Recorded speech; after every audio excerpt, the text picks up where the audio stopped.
Harry was satisfied with the determination in Helen's voice. He couldn't wait to see Kim's reaction when Helen announced him as the successor tomorrow. The night passed by in the blink of an eye. It was finally February 12th, the day of the Cassidy Group's press conference. In the morning, Kim didn't see Stephen anywhere in the house. Is he really preparing a big present for me? As this thought crossed her mind, Kim couldn't help but smile. 3 years had passed since they married. She had never experienced the happiness of a newlywed couple, nor had she received a present on their anniversary.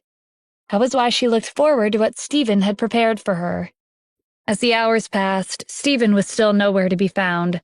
Before long, it was already noon, but he still didn't show up. Natalie knocked on the door to the bedroom. "Kim, did you change yet? The press conference will start at 2 p.m. You only have an hour before you have to leave the house. You can't be late on a day like today." "Got it. I'm changing now." That was what Kim said, but in reality, she was dialing Stephen's number. When the call didn't go through, she tossed the phone onto the bed in frustration. "I can't believe he turned off his phone." Tears welled up in Kim's eyes as she crouched in the corner of the room. She couldn't stop the tears from running down her face. "I'm so stupid. I shouldn't have expected anything from him. If he didn't want to give me anything for our anniversary, he could have just told me. Why did he have to make it sound like he'd prepared something and give me hope? He didn't even have to give me an expensive present. If he gave me a fruit or a flower, I would still be happy." 1 hour later, Kim emerged from the bedroom after applying her makeup and changing into a business-casual outfit. Natalie was sitting at the table. She was dressed extravagantly, and she was wearing the rings she'd inherited from her family. "Where's your good-for-nothing husband?" "Whether he's here or not, what difference does it make?" Kim replied coldly. She had made up her mind. After today, she would divorce Stephen. At the Cassidy family's villa, Harry was fixing his tie in front of the mirror. "Today will be the turning point in my life. I'll make everyone remember that I'm the most talented in the Cassidy family." While Harry was looking at his appearance with confidence, his phone rang. It was his sister, Rebecca. "Congratulations! After today, you'll officially be the successor of the Cassidy family. How are you planning to deal with Kim?" Rebecca's voice was filled with excitement. With her brother as the head of the family, her status would naturally skyrocket. A sly smile appeared on Harry's face. "Don't worry, I'll chase her out of the family in front of all the reporters and make it so that she'll never be able to come back. Don't forget that Global Investment invested $500 million into Kim. Since that money is now ours, after Kim gets kicked out, no one will be able to force us to give it back. If Global Investment wants their money back, their only option will be to sue Kim. When that time comes, she'll no longer have the support of the Cassidy family, and she'll be in heavy debt." Soon it was 2 p.m., and it was time for the press conference to begin. Many reporters from the major media outlets in Los Angeles gathered at the Cassidy Group's conference room. Helen was sitting on the stage with Harry and Kim standing behind her. "I'm very happy to have the honor of inviting all of my friends from the press here today. I would like to take this opportunity and announce 2 important matters regarding the Cassidy Group." Helen stood up and looked around with an intimidating gaze before continuing. "First off, the Cassidy Group has obtained a $500 million investment, and we will continue with the Century Garden project. As for the second announcement, I would like to formally introduce to you the successor of the Cassidy family." Kim held her breath as she waited for Helen to announce the successor. When Kim looked around the room, she didn't see any sign of Stephen. The successor has to be me, she thought. If Helen didn't name her as the successor, and Stephen really had decided to leave her, she would have nothing left. Harry noticed that Kim was anxious. What's the use in being nervous now? Grandma made her decision a long time ago. He spoke like victory was already his. Before Helen could make the announcement, the host of the press conference interjected. "The CEO of Global Investment, Miss Keisha Daniels, is here to congratulate the Cassidy family." The reporters present were filled to the brim with excitement. Keisha Daniels was the new upstart in Los Angeles. Not only was she beautiful, she was highly capable in the business industry. It hadn't been long since she became the CEO of Global Investment, but she was already the center of attention. Kim was surprised to see Keisha. She recalled that it was Stephen who had helped set up a meeting for her and Keisha for the investment. Maybe Keisha was here because of Stephen. Kim scanned the crowd, but she didn't see him anywhere. Helen looked at Keisha as she came on stage. Keisha's arrival confirmed what Harry had said last night. This was a conspiracy between her and Stephen. They were planning to seize control of the Cassidy family. Miss Keisha, your unexpected visit has lit up the whole room. Keisha smiled as she casually took a seat. I'm here on behalf of my boss, and Global Investment has invested $500 million into the Cassidy Group. Of course I should attend such a grand event. Harry laughed. That's ridiculous. When did Global Investment invest $500 million into the Cassidy Group? No one in the company has ever heard of this. He took out a document from his briefcase and held it up. But I do have this investment agreement that Kim gave us. She and Global Investment have already signed the contract. If you're here for the money, ask Kim for it. Harry's plan was progressing smoothly. Not only would Kim be forced to pay back the $500 million, she would also end up with huge debt. Keisha didn't have much of a reaction. It seemed like she had already predicted this outcome. Is the Cassidy family planning on shifting the responsibility onto Kim? I'm curious, is this your opinion or is it the head of the family's opinion? Helen gave Keisha a cold look. Our family only recognizes contracts. Keisha stood up and clapped her hands. That's a great motto. Only contracts will be accepted. Then please flip to the 3rd page of the contract. Read the 5th paragraph of Article 4 and take a look at what's written. Keisha was acting so calm that Harry was uneasy. He began to wonder if there was a problem with the contract. Harry quickly flipped through the contract to find the clause that Keisha was referring to. His eyes widened in surprise. As you can see, Miss Kim can only invest $500 million into her own company. Otherwise, Global Investment has the right to withdraw the investment. After we investigate, we'll know if Miss Kim has transferred the money into the Cassidy Group or not. And, since you already have a copy of our contract, that makes things easier for everyone. Your company is already informed. Helen frowned at Keisha's words. What are you talking about? Helen snatched the contract from Harry's hands and flipped through each page. As soon as she read the clause that Keisha had pointed out, she glared at Harry. Why did he even take out the contract? It was nothing to brag about. According to the contract, Kim could only use the $500 million investment for her own company. If Global Investment demanded their money back, the Cassidy Group would have to comply, unless Kim became the successor of the family. Keisha gestured to Helen. That reminds me, when I arrived, weren't you about to announce the successor? Please continue. Helen tightened her grip on her walking stick. Her hands were tied. She would have no choice but to name Kim as the successor. Harry started panicking. He never thought that Keisha would arrive in the middle of the press conference and ruin everything. Grandma, remember what I said yesterday? But Helen didn't say anything. Harry signaled to Rebecca with his eyes. She got the hint and tried to talk Helen out of it. Grandma, you can't give Kim the position. None of the members of our family will agree to it. The other members of the Cassidy family followed Rebecca's lead and called out their protests. Rebecca's right. Kim's husband is Stephen. If she becomes the successor, isn't that the same as giving her useless husband the company? Even without the $500 million investment, our Cassidy family will be fine. Grandma, our company has other profitable projects, and many elite families are our business partners. In a flash, Kim had become the target of public criticism. She was isolated, and there was nothing she could say to defend herself. Before the insults could spiral out of control, Keisha cleared her throat to get everyone's attention. Let me interrupt again. When you say elite families, are you referring to them? Keisha pointed to the entrance with a smile. The door opened, and 20 people rushed into the conference room. Isn't that the head of the #1 family in our city, Eric Heath? This is insane. Why would he attend the press conference of a small family like the Cassidy family? Am I seeing things? It's not just him. All of them are the heads of elite families in the city. This is crazy. They rarely show up in the same place at the same time. Their arrival will definitely make the headlines. The reporters could barely contain their excitement. They frantically pressed the shutter on their cameras as if they were afraid that they would miss out on capturing this incredible scene. Harry and Helen were at a loss for words. On a normal day, even if they were to beg these influential people for a meeting, they wouldn't have spared a glance in their direction. But today, they had all taken the initiative to visit their company. Not to mention, they were also treating the Cassidy family with respect. What exactly was going on? Was it possible that the Cassidy family had finally obtained the approval of the elite families in the city? In Helen's eyes, the Cassidy family had finally recovered from their crisis. She tossed her walking stick aside and stepped forward to greet them.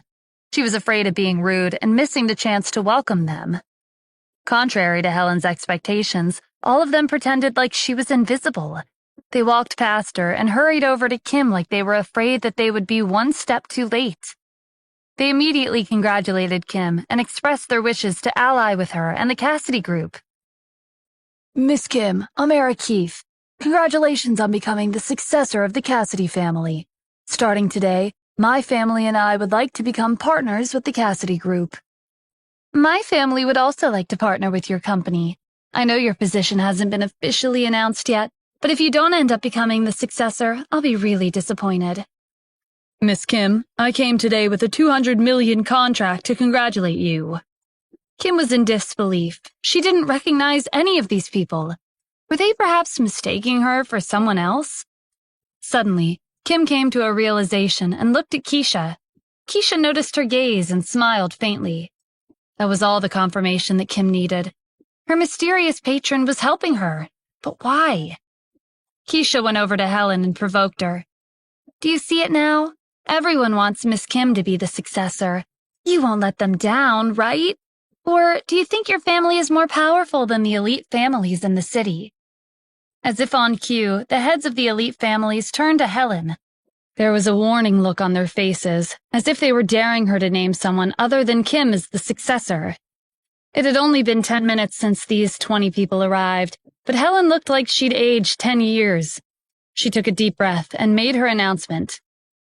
The successor of the Cassidy family is Kim Cassidy. Harry couldn't believe it. How could Kim have connections with the elite families of the city? He glared at Keisha. I know it was you. Keisha gave him a shrug. What did I do?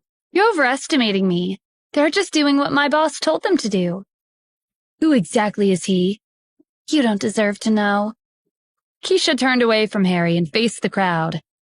Does anyone have objections to Miss Kim becoming the successor? Silence filled the room. The members of the family who had argued against Kim earlier were quiet. They didn't have the courage to say a single word. The 20 people on stage who were supporting Kim were too influential for them to say anything in protest. If they dared to speak out, their lives could be ruined in an instant. Kim was relieved when no one said anything. She had succeeded in becoming the successor of the Cassidy family. Thank you so much, Miss Keisha. I'm just doing my job. If you want to thank someone, you should thank my boss, Keisha whispered. Okay, please pass on my message. This was the second time that her mysterious patron had helped her out. Kim couldn't understand how a stranger could support her to this extent when her own husband was nowhere to be found. Even though Kim had become the successor of the family, she wasn't as happy as she would have been if Stephen had shown up. Rebecca couldn't accept this. The successor position should have been Harry's. Kim, do you really think I don't know how you got this position? You're probably having an affair with the owner of Global Investment. I didn't expect you to sell your body just to get to a higher position. You're an embarrassment to our family. After hearing Rebecca's accusations, everyone looked at Kim as if she'd done something shameful. Before Kim could defend herself, Keisha slapped Rebecca across the face. Insulting Kim was the same as insulting Stephen. Watch what you say. If you dare insult my boss again, it won't end with a simple slap. The heads of the elite families supported Keisha and Kim. They wouldn't let anyone disrespect Stephen and his people. That's right. If you continue to speak such nonsense, then be prepared to leave the city. Rebecca touched her swollen cheek in shock. Keisha ignored her and turned to Kim. Miss Kim, our boss has prepared a gift for you. Kim looked at Keisha in confusion. What gift was she talking about? Just then, the doors to the conference room opened once again. 4 men dressed in black walked inside. Someone in the crowd recognized the symbol on their uniforms. They're bodyguards from an international security company. There are rumors that they're specially trained, and their combative skills are top-notch. Hiring one bodyguard from their company would cost over $1 million. Everyone was stunned by this information. Who in the city had the means to spend more than $4 million to hire bodyguards to deliver a gift? The heads of the elite families had only heard of Stephen recently. It was like he had appeared out of nowhere. They wondered what kind of gift someone as capable as him could have prepared for Kim. The leader of the bodyguards went on stage and stood in front of Kim. "I'm here on behalf of my boss. He's prepared a special gift for you." The bodyguard held out an exquisite box. The members of the Cassidy family disapproved of Kim for selling her looks in exchange for the successor position. Is there even a need to guess who their boss is? It's obvious that her lover sent her the gift. I bet it's just a typical necklace, bracelet, or something along those lines. It's not worth the attention unless it's the moon of the Nile. I highly doubt it's that expensive. If her lover can afford to buy her the moon of the Nile, I would have heard everything I could to get him on my side. That necklace is worth $2 billion. It can't be compared to the $500 million investment from Global Investment. Keisha's secretary whispered, "Miss Keisha, do you have any guesses as to what gift our boss prepared for her?" Envy flickered in Keisha's eyes. A gift that can make all the women in the world go crazy. She wondered if Kim saved the world in her previous life to obtain such luck in marrying a husband like Stephen. Everyone's attention was on Kim, and one by one, the cameras focused on her. The crowd waited for her next move. Kim took the box and inspected the exterior. It was decorated with diamonds that glittered under the lights. Kim couldn't figure out why her mysterious patron had given her a gift today. There was nothing special about February 12th, other than the fact that it was her and Stephen's anniversary. One of the reporters felt like the box looked familiar, but he couldn't remember where he'd seen it before. Another reporter zoomed in on the box and realized what it contained. "I saw that box at the auction house. The moon of the Nile is inside." The crowd couldn't believe what they had just heard. The top jewelry designer, Roman, was the one who had designed the moon in the Nile. It was a masterpiece worth $2 billion. No one expected that they would have the opportunity of seeing this necklace in person today. Everyone held their breath as Kim slowly opened the box. This is impossible, Rebecca thought as she shook her head. She refused to believe that Kim, someone she'd looked down on for a long time, had received such a priceless necklace. The moment the box was opened, it felt like the entire conference room was a sea of lights. Kim blinked at the necklace inside the box. It really was the moon of the Nile. Kim's heart raced with excitement. No woman could resist the charm of beautiful jewelry, and the moon of the Nile was luxurious enough to make every woman go crazy just to get their hands on it. The necklace consisted of 28 Burmese rubies that were each decorated with diamonds. They resembled blossoming red flowers. At the center of the necklace was a beautiful jade in the shape of a moon. The moon of the Nile was a fitting name for this magnificent necklace. The ladies in the crowd were in a frenzy. Its beauty is out of this world. The heads of the elite families couldn't believe their eyes. Stephen had dropped $2 billion for a necklace like it was pocket change. There had to be more to him than meets the eye. They were glad that they had decided to follow Stephen. Keisha stepped forward and picked up the necklace. "Let me help you put it on." The vibrant gems on the necklace accentuated Kim's beauty. The stage was like a scene straight out of a movie. Kim looked down at the necklace around her neck. "This gift is priceless. I can't possibly accept this." "Our boss said that you'd only have the right to wear this necklace," Keisha said with a smile. Rebecca doubled over in laughter. "Kim, did you really think you could purchase a fake moon of the Nile to pretend like your family is wealthy? Everyone here knows that you're the poorest member of the Cassidy family. Even your lover is the owner of Global Investment. He won't be able to afford it." At that moment, the press conference was interrupted for the third time. Another guest burst into the room. "I'm so sorry for being late." Everyone turned to the door. Who is that? There was a well-dressed man standing at the entrance. An apologetic expression was on his face. One of the reporters thought the man looked familiar. Suddenly, a thought struck him. That's Roman, the designer of the moon of the Nile. The crowd couldn't help but wonder if today was the luckiest day of their life. One after another, prominent figures were barging into the room. Rebecca smirked. Who would have thought that Kim would be ruined by her own lover? Look, Kim, Mr. Roman hurried over because you forged his necklace.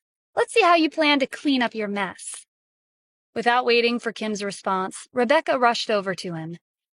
Mr. Roman, please don't be angry. That crazy woman, Kim, received a fake moon of the Nile from who knows where. You should call the police and have them arrest her. What nonsense are you talking about? Roman glared at Rebecca and walked past her. He went on stage and greeted Kim. Miss Kim, the moon of the Nile suits you perfectly, as if it were made just for you. I heard you became the successor of the Cassidy family today. I came to congratulate you. I hope you don't mind that I came unannounced. The room fell silent. Rebecca was so embarrassed, her face flushed with red. Kim was excited to meet Roman in person. She'd always loved his beautiful designs. Are you really Mr. Roman, the person who designed this necklace? Yes, that's me. I didn't bring any gifts because I came to Los Angeles on such short notice, but I would like to give you this card. As long as you have this card with you, you can pick anything you like from my company, free of charge. Roman respectfully held out a black and gold card. Not only was he a famous jewelry designer, he was also the CEO of a famous jewelry store. The ladies were jealous as they fixed their gaze on the card. They wished they could take Kim's place on the stage. Kim hesitated to take the card. Every piece of jewelry sold by Roman's company was a rare treasure. Your gift is too valuable. I can't accept it.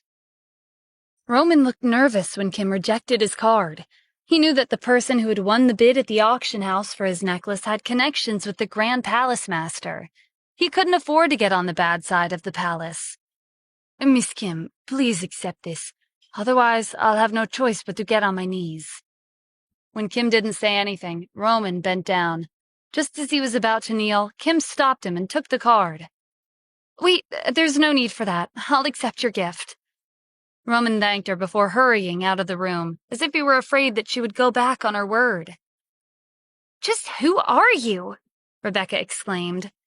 The heads of the elite families were supporting Kim, and she had even received a $2 billion necklace as a gift. Not only that, Roman, the CEO of a world-renowned jewelry company, was treating her like she was someone important. Was this the same Kim they all knew? Who exactly is the owner of Global Investment? Why is he helping you? Harry demanded. He was supposed to be the main character of today's press conference, but Kim had stolen his spotlight. Helen was also curious. Kim, tell me the truth. Who's the owner of Global Investment? Why would he give you such a precious gift? I don't know either, Kim answered honestly. All she knew about her mysterious patron was that he was from the Addams family in Washington, D.C. She'd never met him before. Helen decided to drop the conversation because she thought that Kim was deliberately hiding the truth from her. The reporters looked at Kim as if she had been given access to a huge treasure trove.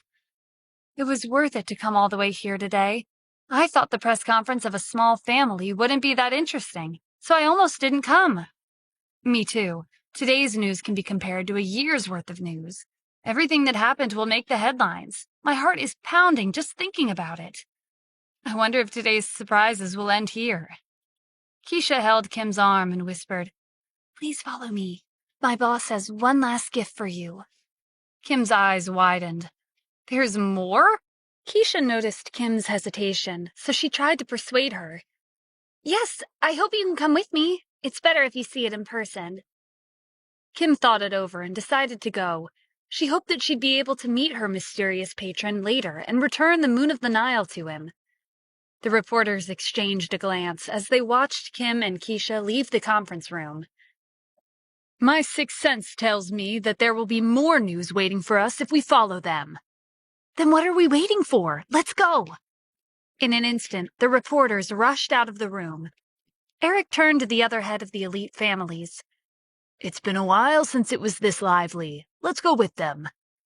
A few moments later, Helen and the members of the Cassidy family were the only ones left in the conference room. Harry clenched his fists. Grandma, we should go too. I want to see the face of Global Investment's owner. Why would he help someone like Kim? Everyone gathered on the first floor of the Cassidy group.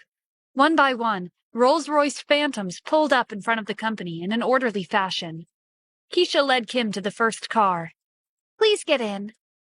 Kim scanned the luxury cars piling down the street. This unbelievable scene was familiar. Last week, 20 Rolls-Royce Phantoms were here to pick up Stephan. Kim was suspicious of her patron's identity, but she didn't ask any questions. Eric let out a sigh. These cars are probably worth my company's profits for the next 10 years. Rebecca held Helen's arm to support her. Grandma, Kim's disrespecting you. There are so many cars, but she didn't arrange one for you. Helen's expression darkened. No matter how powerful she is, in the end, she's still a member of the Cassidy family. She wouldn't dare to abandon us. Everyone in the city was shocked when they witnessed a long line of luxury cars pass through the streets. No one paid attention to the less luxurious cars that followed behind. In one of the Cassidy family's cars, Helen looked out the window. It feels like I've been on this road before. Where are we going? If my guess is right, we should be on our way to the villas at the highest point in the city, Harry said. He felt uneasy. Could it be that the owner of Global Investment was the same person who purchased the villas? Harry didn't voice his thoughts, but Helen came to the same conclusion. The villa at the very top was similar to a legend that only existed in rumors. Anyone who had the means to live there could not be ordinary. They were most likely from a high-class family with incredible power and influence. Helen had always wanted to make the Cassidy family worthy of living at this villa. Rebecca's eyes were filled with jealousy. There's nothing amazing about that. She's married, but she's not ashamed even after having an affair. I'm younger than Kim, and I'm not married yet. If that super-rich owner of the villa sees me, he'll definitely fall in love. Helen didn't reply, but she was thinking about Rebecca's words seriously. Whoever managed to obtain the favor of such a wealthy person had the qualifications to become the head of the Cassidy family, and they would also have the moon of the Nile. No, they would have the entire city of Los Angeles in their grasp. Harry noticed the cars change direction up ahead. Eric's car is turning around. Is he not going in? When Harry rolled down the window, he was surprised to see that it wasn't just Eric's car. All of the cars in front of them had turned around.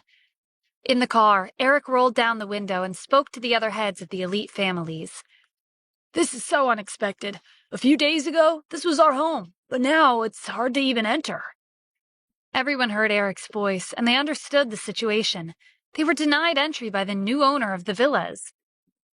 Grandma, should we turn around and leave? Eric's the head of the Heath family, and even he can't go in. I doubt they'll let us enter, Harry said.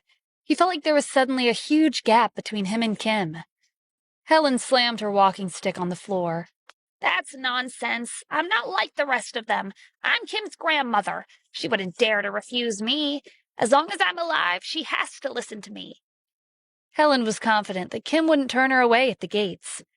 Just as the Cassidy family's cars were about to enter, they were intercepted by several security guards.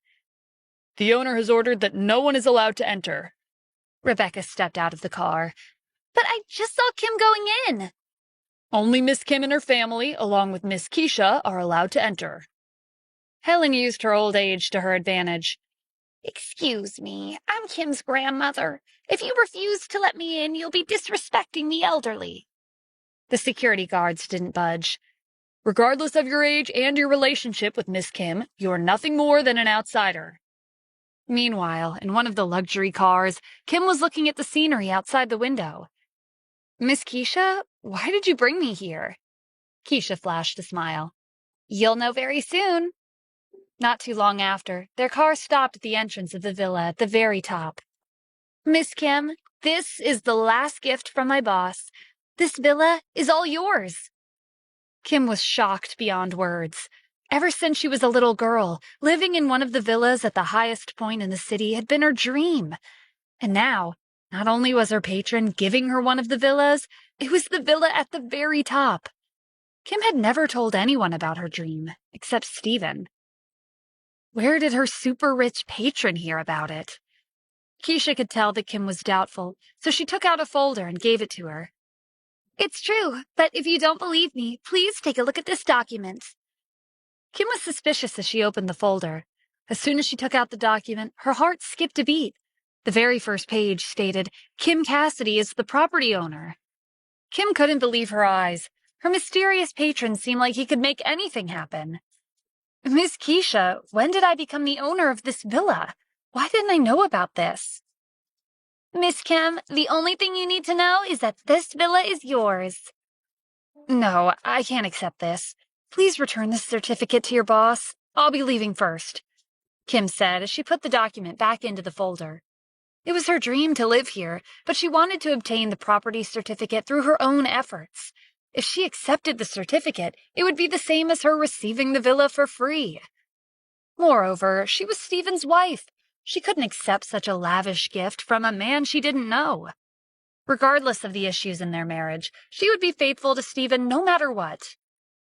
Just as Kim held out the folder to Keisha, someone snatched it from her hands at the speed of light. Natalie took a step back and clutched the folder close to her chest. Kim, what are you doing?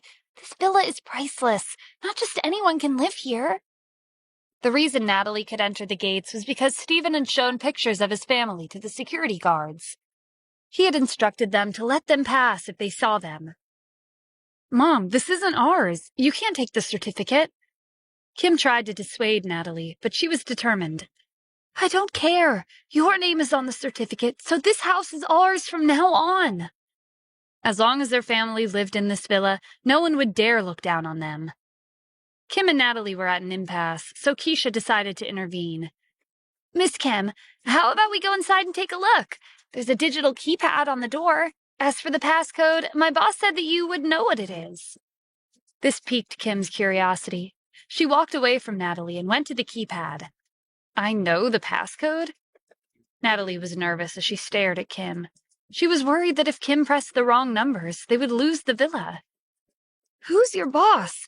He gave this house to Kim, but he didn't even provide her the passcode? Kim looked at the keypad intently. She had a guess, but she wasn't sure. Whatever the outcome was, it wouldn't hurt to try. Kim punched in the combination, 0212. The keypad beeped and the door was unlocked. Kim was astonished. Her wealthy patron had set the passcode to the date of her and Stephen's anniversary. What exactly was going on? Natalie grinned. It looks like Kim and your boss share the same mind. The mysterious boss, who spent this much effort to please Kim, had to be interested in her. When Kim opened the door, an aroma of flowers filled the air. She peered inside, and her gaze immediately fell on the sea of flowers on the floor. They were tulips, her favorite flower.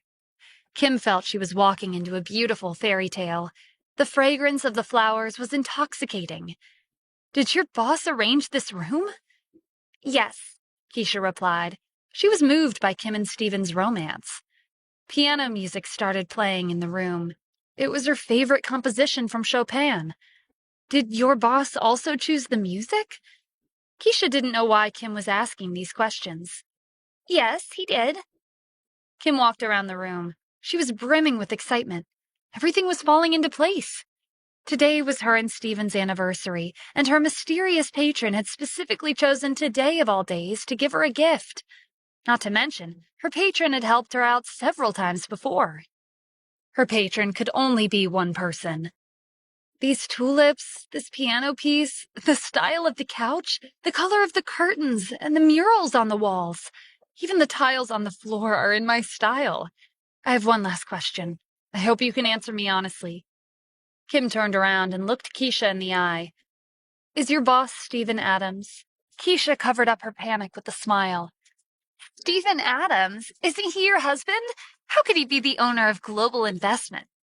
Kim flushed with embarrassment. How could she have forgotten? Keisha was right. During the 3 years of their marriage, Stephen had been incompetent and a pushover.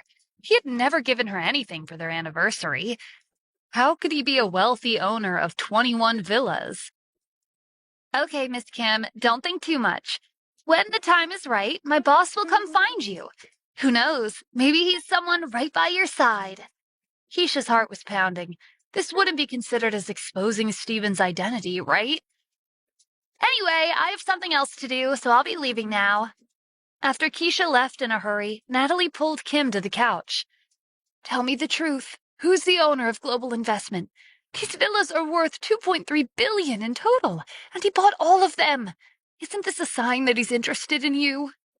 If Kim divorced that good-for-nothing Stephen and married this wealthy mystery man, they would no longer need to be involved with the Cassidy family, and they wouldn't need to be concerned about any high-class families in the city. Mom, how would I know? I've never seen him before. All right, I understand. But for the sake of your reputation, we have to come up with a plan to kick Stephen out of our house. Mom, what nonsense are you saying? Kim didn't feel like talking to Natalie anymore. She grabbed her purse and left the house. Natalie went to the window and watched Kim make her way down the path. Don't worry, Kim. I'll take care of everything. This is for your own good. Kim seethed with anger as she walked towards the gates. Stephen told her that he would make it up to her, and he even said that he would give her the world if she wanted it. She didn't have any expectations, but she never thought that not only would he go back on his word, he would also be too afraid to show his face on an important day like today. She hadn't seen him since last night. Just where did that liar run off to? When Kim exited the gates, she was surprised to see Helen, Harry, and Rebecca sitting by the side of the road.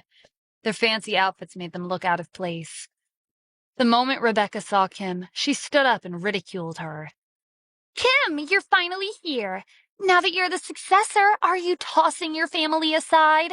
You didn't even take Grandma with you. Kim felt a little guilty. Even though Helen was biased towards Harry, she was still her grandmother. Grandma, I'm sorry. I didn't know you were waiting outside. Helen glared at Kim as Harry helped her stand. I see how it is. You're treating me like this because you think I'm getting old and can't lead this family anymore. Forget it. We'll be holding a family meeting tomorrow afternoon. Remember to be on time. With that, Helen, Harry, and Rebecca got in the car and left. Kim was concerned about the meeting. The agenda was obviously her position as the successor of the family. In the car, Rebecca and Harry looked at Helen expectantly. Grandma, how are you planning to deal with Kim tomorrow? No need to worry. I'll make her regret what happened today. Later in the evening, Kim and Natalie were relaxing in the living room. Kim's younger sister, Amy Cassidy, was also home. Amy was a university student, and she came home to congratulate Kim on becoming the successor. Natalie narrated the day's events, starting from the press conference to their visit at the villas. Did you see the look on Harry and Rebecca's faces when your grandma announced that you're the successor? I should have taken a picture. After suffering for so many years, their family could finally stand tall in front of the Cassidy family. How could she not be excited? Amy was proud of Kim. You're amazing! But why would the heads of the elite families in the city help you? Also, who asked Roman to attend? You might not know this, but there's a very rich man who likes your sister. He's so rich that we can't even begin to fathom his wealth, Natalie said excitedly. She was looking forward to the day he would become Kim's new husband. Really? Then what are you waiting for, Kim? Hurry up and divorce Stephen. I can't stand seeing him around the house.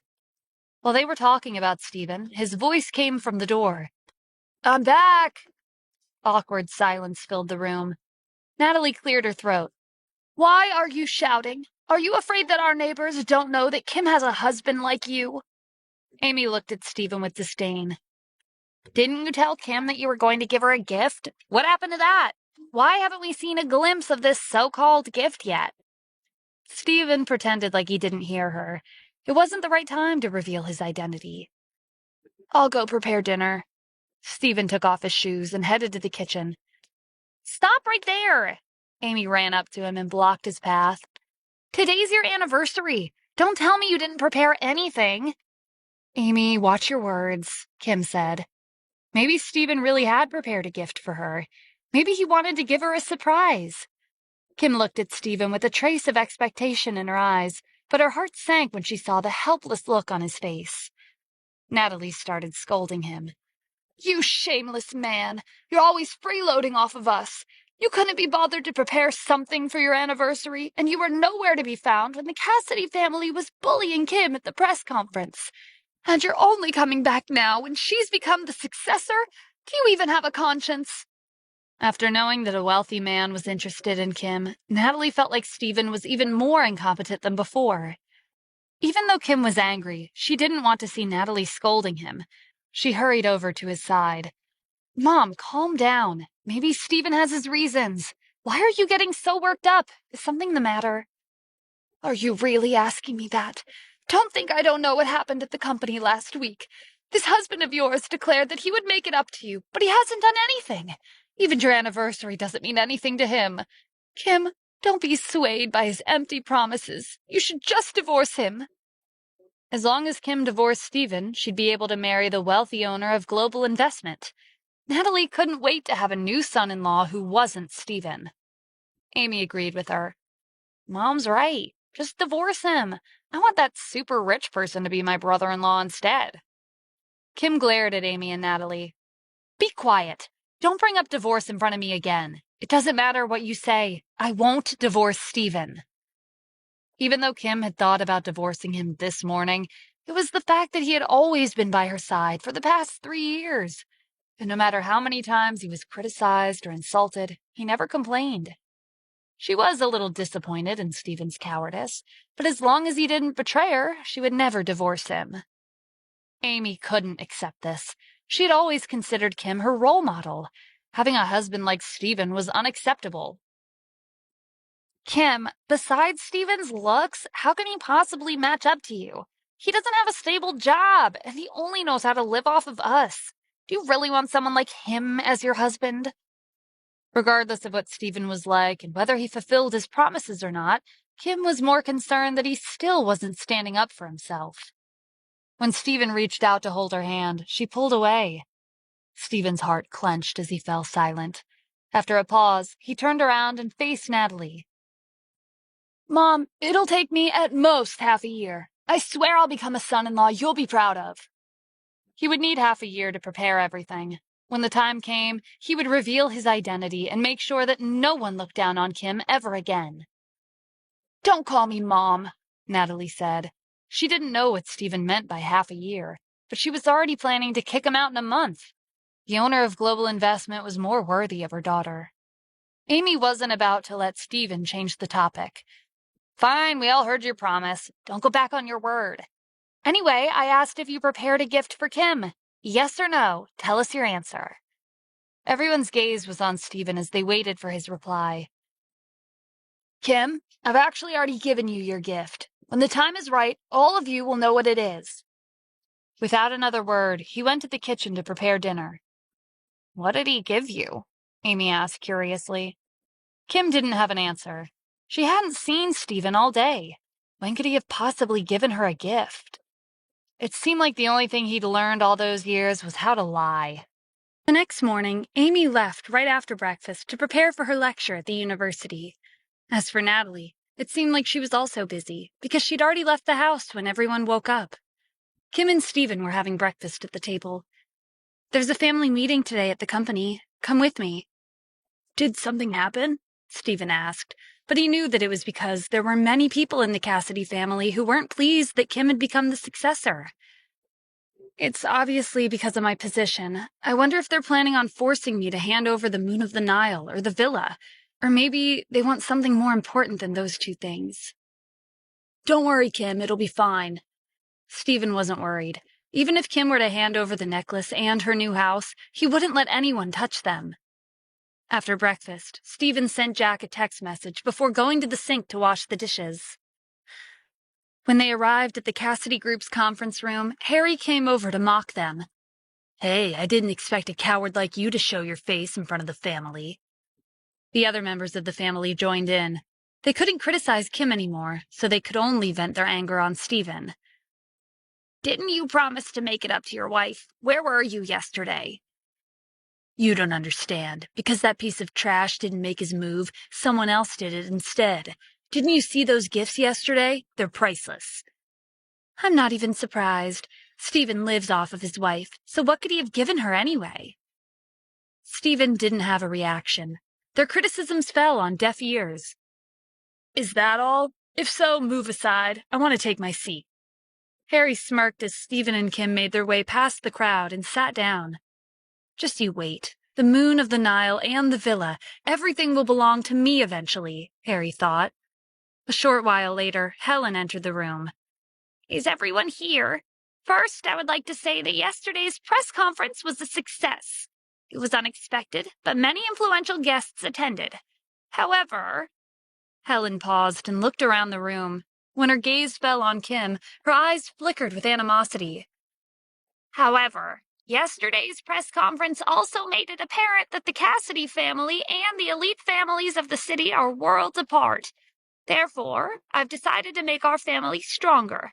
We will use our resources to develop the Cassidy group." Helen's short speech inspired the members of the family to pitch in. Harry was the first one to stand up and announce his contribution. "Grandma, even though I didn't become the successor, I haven't forgotten that I'm a member of this family.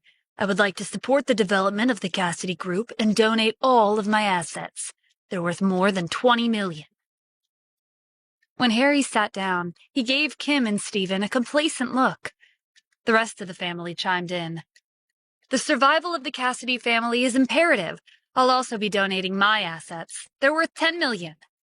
I'll donate my entire fortune. It's around $8 million. I'll donate $5 million. If that's not enough, I can borrow more from my friends." Helen nodded approvingly.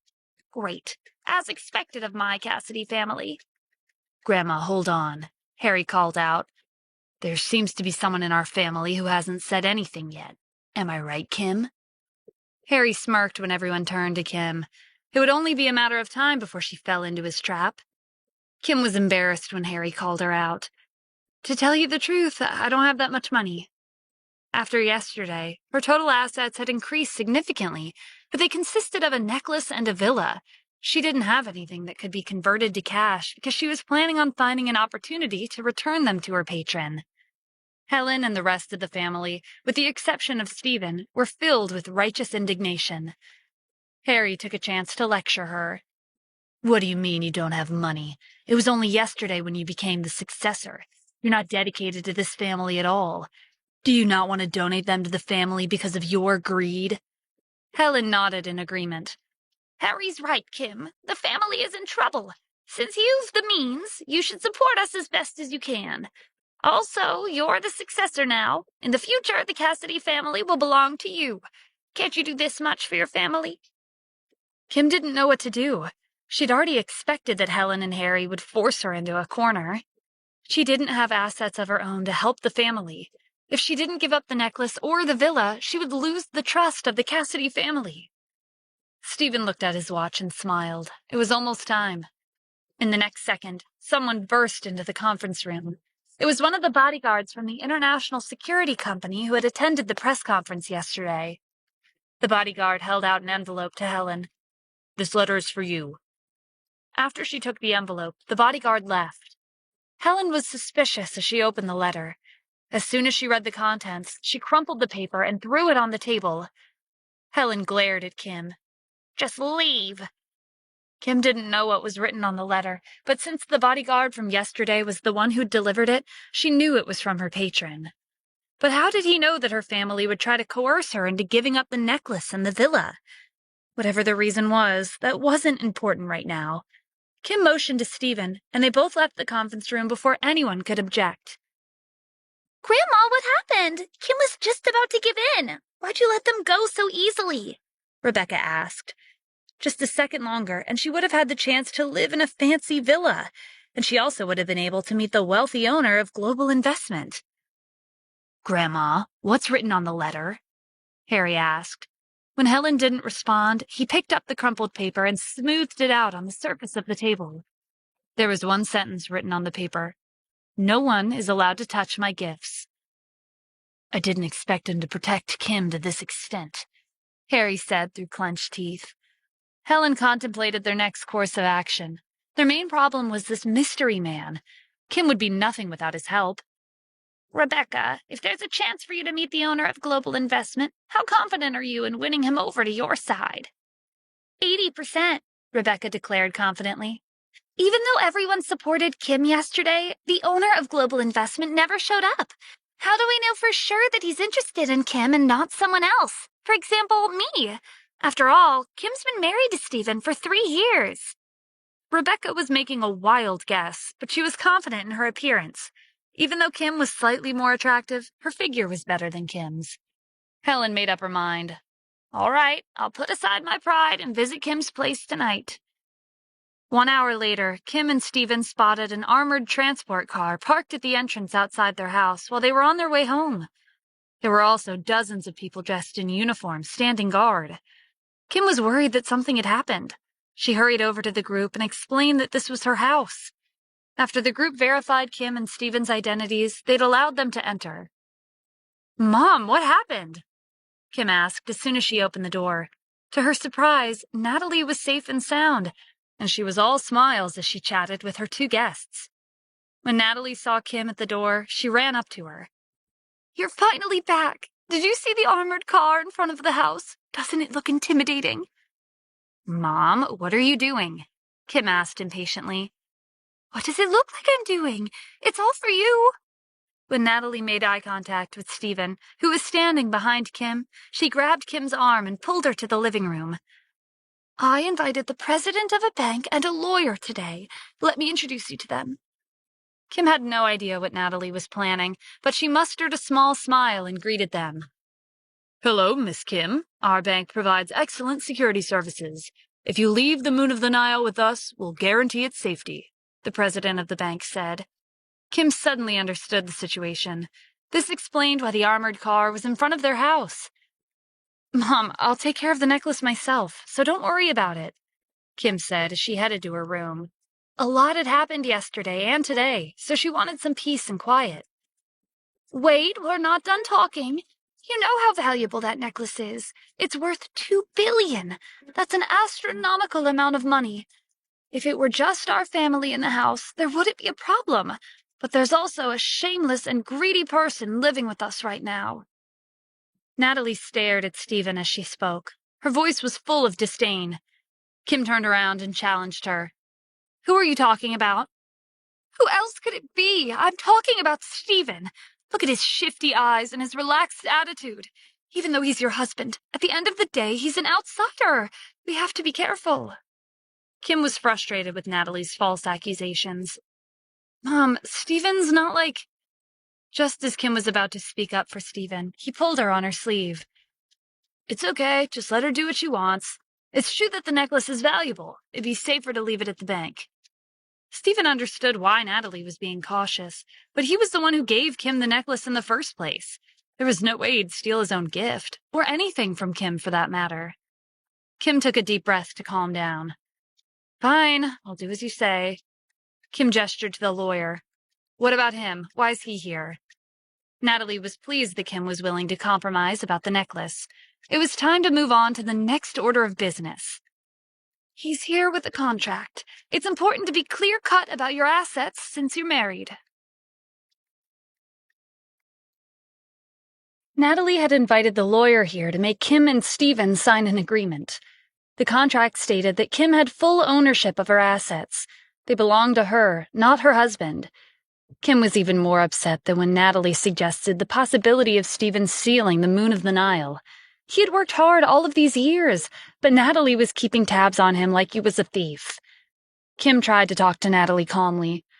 "Mom, I agreed to keep the necklace at the bank, but I won't accept this agreement."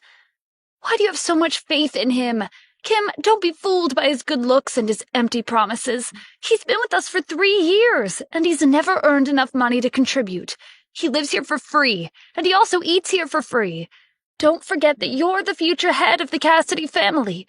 If you don't sign this contract, he might take everything from you in the future." Upon hearing this, the president of the bank and the lawyer couldn't help but look at Stephen with disdain. Kim crossed her arms and refused to give in. "No matter what, I won't sign this contract." Stephen had been quiet for some time, but he suddenly went up to the lawyer and asked him for the contract. "I've never seen one of these before. Can I have a look?" The lawyer took out a copy of the contract from his briefcase and gave it to him. Stephen looked the contract over, and in one smooth motion, he picked up a pen from the table and signed his name. By the time Kim realized what he was doing, it was already too late to stop him. "Why did you sign that?" Stephen smiled and waved the contract in his hand. "I already signed it, but I have one condition." Natalie looked at him in disapproval. "I knew you wouldn't sign it so easily. Kim, this is what he's really like. He's finally showing his true colors. Okay, tell us, how much do you want?" "I don't need money. My condition is to add one sentence to this contract. All properties under Stephen Adams' name will belong to Kim." Everyone in the room was dumbfounded. "Properties? What properties do you even have? Don't act like you have assets of your own," Natalie said. The lawyer had already guessed from his brief discussion with Natalie that Stephen was the useless son-in-law of the Cassidy family. How could he have any properties under his name? But if this was how Stephen wanted to play, then who was he to refuse? "In that case, please email me a list of your assets." Stephen agreed and took out his phone to send Jack a message. He told Jack to email a small list of his assets to the lawyer. Stephen was afraid that if he revealed too much of what he owned, his identity would be exposed. Maybe even the smallest would put him at risk. He whispered to the lawyer, "Considering your occupation, you're aware that secrecy is important in your field, right?" "No need to worry," the lawyer said mockingly. Even a good-for-nothing husband like Stephen knew how to talk like he was all that. It made him seem like he was secretly a billionaire. But when the lawyer opened his email, he couldn't believe what he saw. Stephen's assets were worth an incredible amount. The lawyer gave Stephen a suspicious look. Who exactly was he? By the time everything was settled, it was already evening. All of a sudden, Natalie shrieked in surprise. Kim and Stephen rushed into the living room. "What happened?" Natalie was pale as she clutched her phone. "Your grandma's on the way here. What should we do? Why is she coming over? What did we do wrong? Your dad isn't in the city right now, so we'll have to deal with her by ourselves." Helen was the person Natalie was afraid of the most. Whenever she saw Helen, she would be too scared to say a word. "Stephen, do you think Grandma's coming to pressure me into giving up the necklace and the villa?" Kim asked worriedly. "No, it should be the opposite. If I'm not wrong, she should be coming to ask us for a favor," Stephen said in a low voice. Kim couldn't understand. "That's impossible. Grandma's prideful and arrogant. She usually never visits us. Whenever she wants to talk to me in person, she always calls me over to her house. Why would she be coming here to ask us for something? It's more likely she's coming to criticize us." Before Stephen could respond, the doorbell rang. Natalie put her phone on the table and rushed to open the door. Helen was standing outside. Natalie invited her in with a smile, but she didn't dare to look at her in the eye. Helen didn't reply. She merely nodded and walked past Natalie. Everyone was gathered in the living room. Natalie was nervous. She folded her hands on her lap. "You didn't have to come here personally. If you wanted to see us, we could have paid you a visit." It's not a big deal. To be honest, I'm here because I have something to ask of Kim. Please hear me out." Helen was the head of the Cassidy family, and she had never asked anyone for a favor in such a respectful manner. Natalie tensed when she heard Helen say the word please. Helen was actually begging Kim for a favor. Natalie never thought this day would come. "Grandma, if you have anything to say, there's no need to hesitate. I'll do what I can as long as I have the means to help," Kim said. It was difficult for Helen to get the words out. I was wondering if you could maybe ask the owner to let me stay at the villa he gave you as a gift." Helen was filled with shame as soon as she finished her sentence. She couldn't believe she had to put her pride aside for the villa. After a brief silence, Kim said, "I'm sorry, Grandma, but I can't do that." Natalie looked at Kim in shock. This was Helen, the current head of the Cassidy family. How could she refuse so directly? Helen frowned. She hadn't expected Kim to turn her down. She had already swallowed her pride to come here to ask for a favor. How dare Kim refuse? Kim quickly explained herself.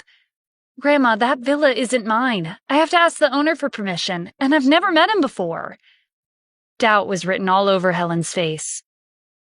"Are you saying you don't know who the owner is?" "Yes," Kim answered honestly. "That can't be true. He gave you the villa as a gift. Surely you have a way to contact him, right?" Kim shook her head. She wanted to know his identity more than anyone else. Helen suppressed her anger and put her hands on top of her walking stick. I'll give you 30 million. That should be fine, right? Natalie leaned over to Kim and warned her to choose her words carefully in a low voice. It was clear that Helen was on the verge of exploding with anger. When Kim didn't say anything, Helen slammed her hand on the table.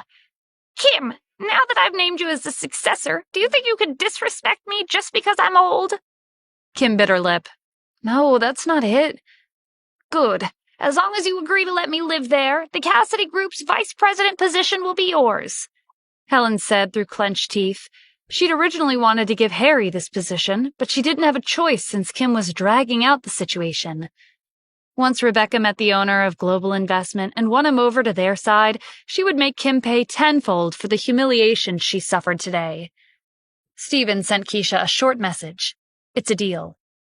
Kim looked over at him in confusion. Didn't the owner of Global Investment give you that villa? Why don't you call Keisha and ask her? Stephen suggested with a smile. Contacting Keisha had crossed Kim's mind, but she didn't know if letting someone else stay at the villa would be out of line. Kim glanced at Helen, who was seething with anger. Since things had to come to this, she could only try. Kim gave Keisha a call. Miss Keisha, I'm sorry for calling so late. There's something I would like to ask.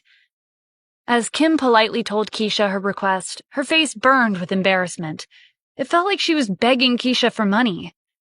To Kim's surprise, Keisha easily agreed. That's fine. As long as your grandmother keeps her promise, she can stay in one of the villas at the first level. Kim's phone was on speaker, so Helen heard the entire conversation. Keisha was threatening her. Fine, it's a deal. With that, Helen stormed out of the house. Natalie was relieved when Helen finally left. She turned to Kim with pride in her eyes. Kim, you're amazing. Did you see her face when you stood up to her? When Helen returned to the Cassidy family's villa, Rebecca couldn't wait to ask her how it turned out. The outcome might change her life forever. Grandma, did Kim agree? Helen slammed her walking stick on the floor and vented the anger that she'd been holding in. I can't believe she's treating her own grandmother like this. Helen had never faced such humiliation in her life. Rebecca was startled and decided to keep quiet. Helen turned to Harry. I had to give Kim the vice president position to make her agree to let us live at one of the villas. But don't worry, she won't be able to enjoy her new position.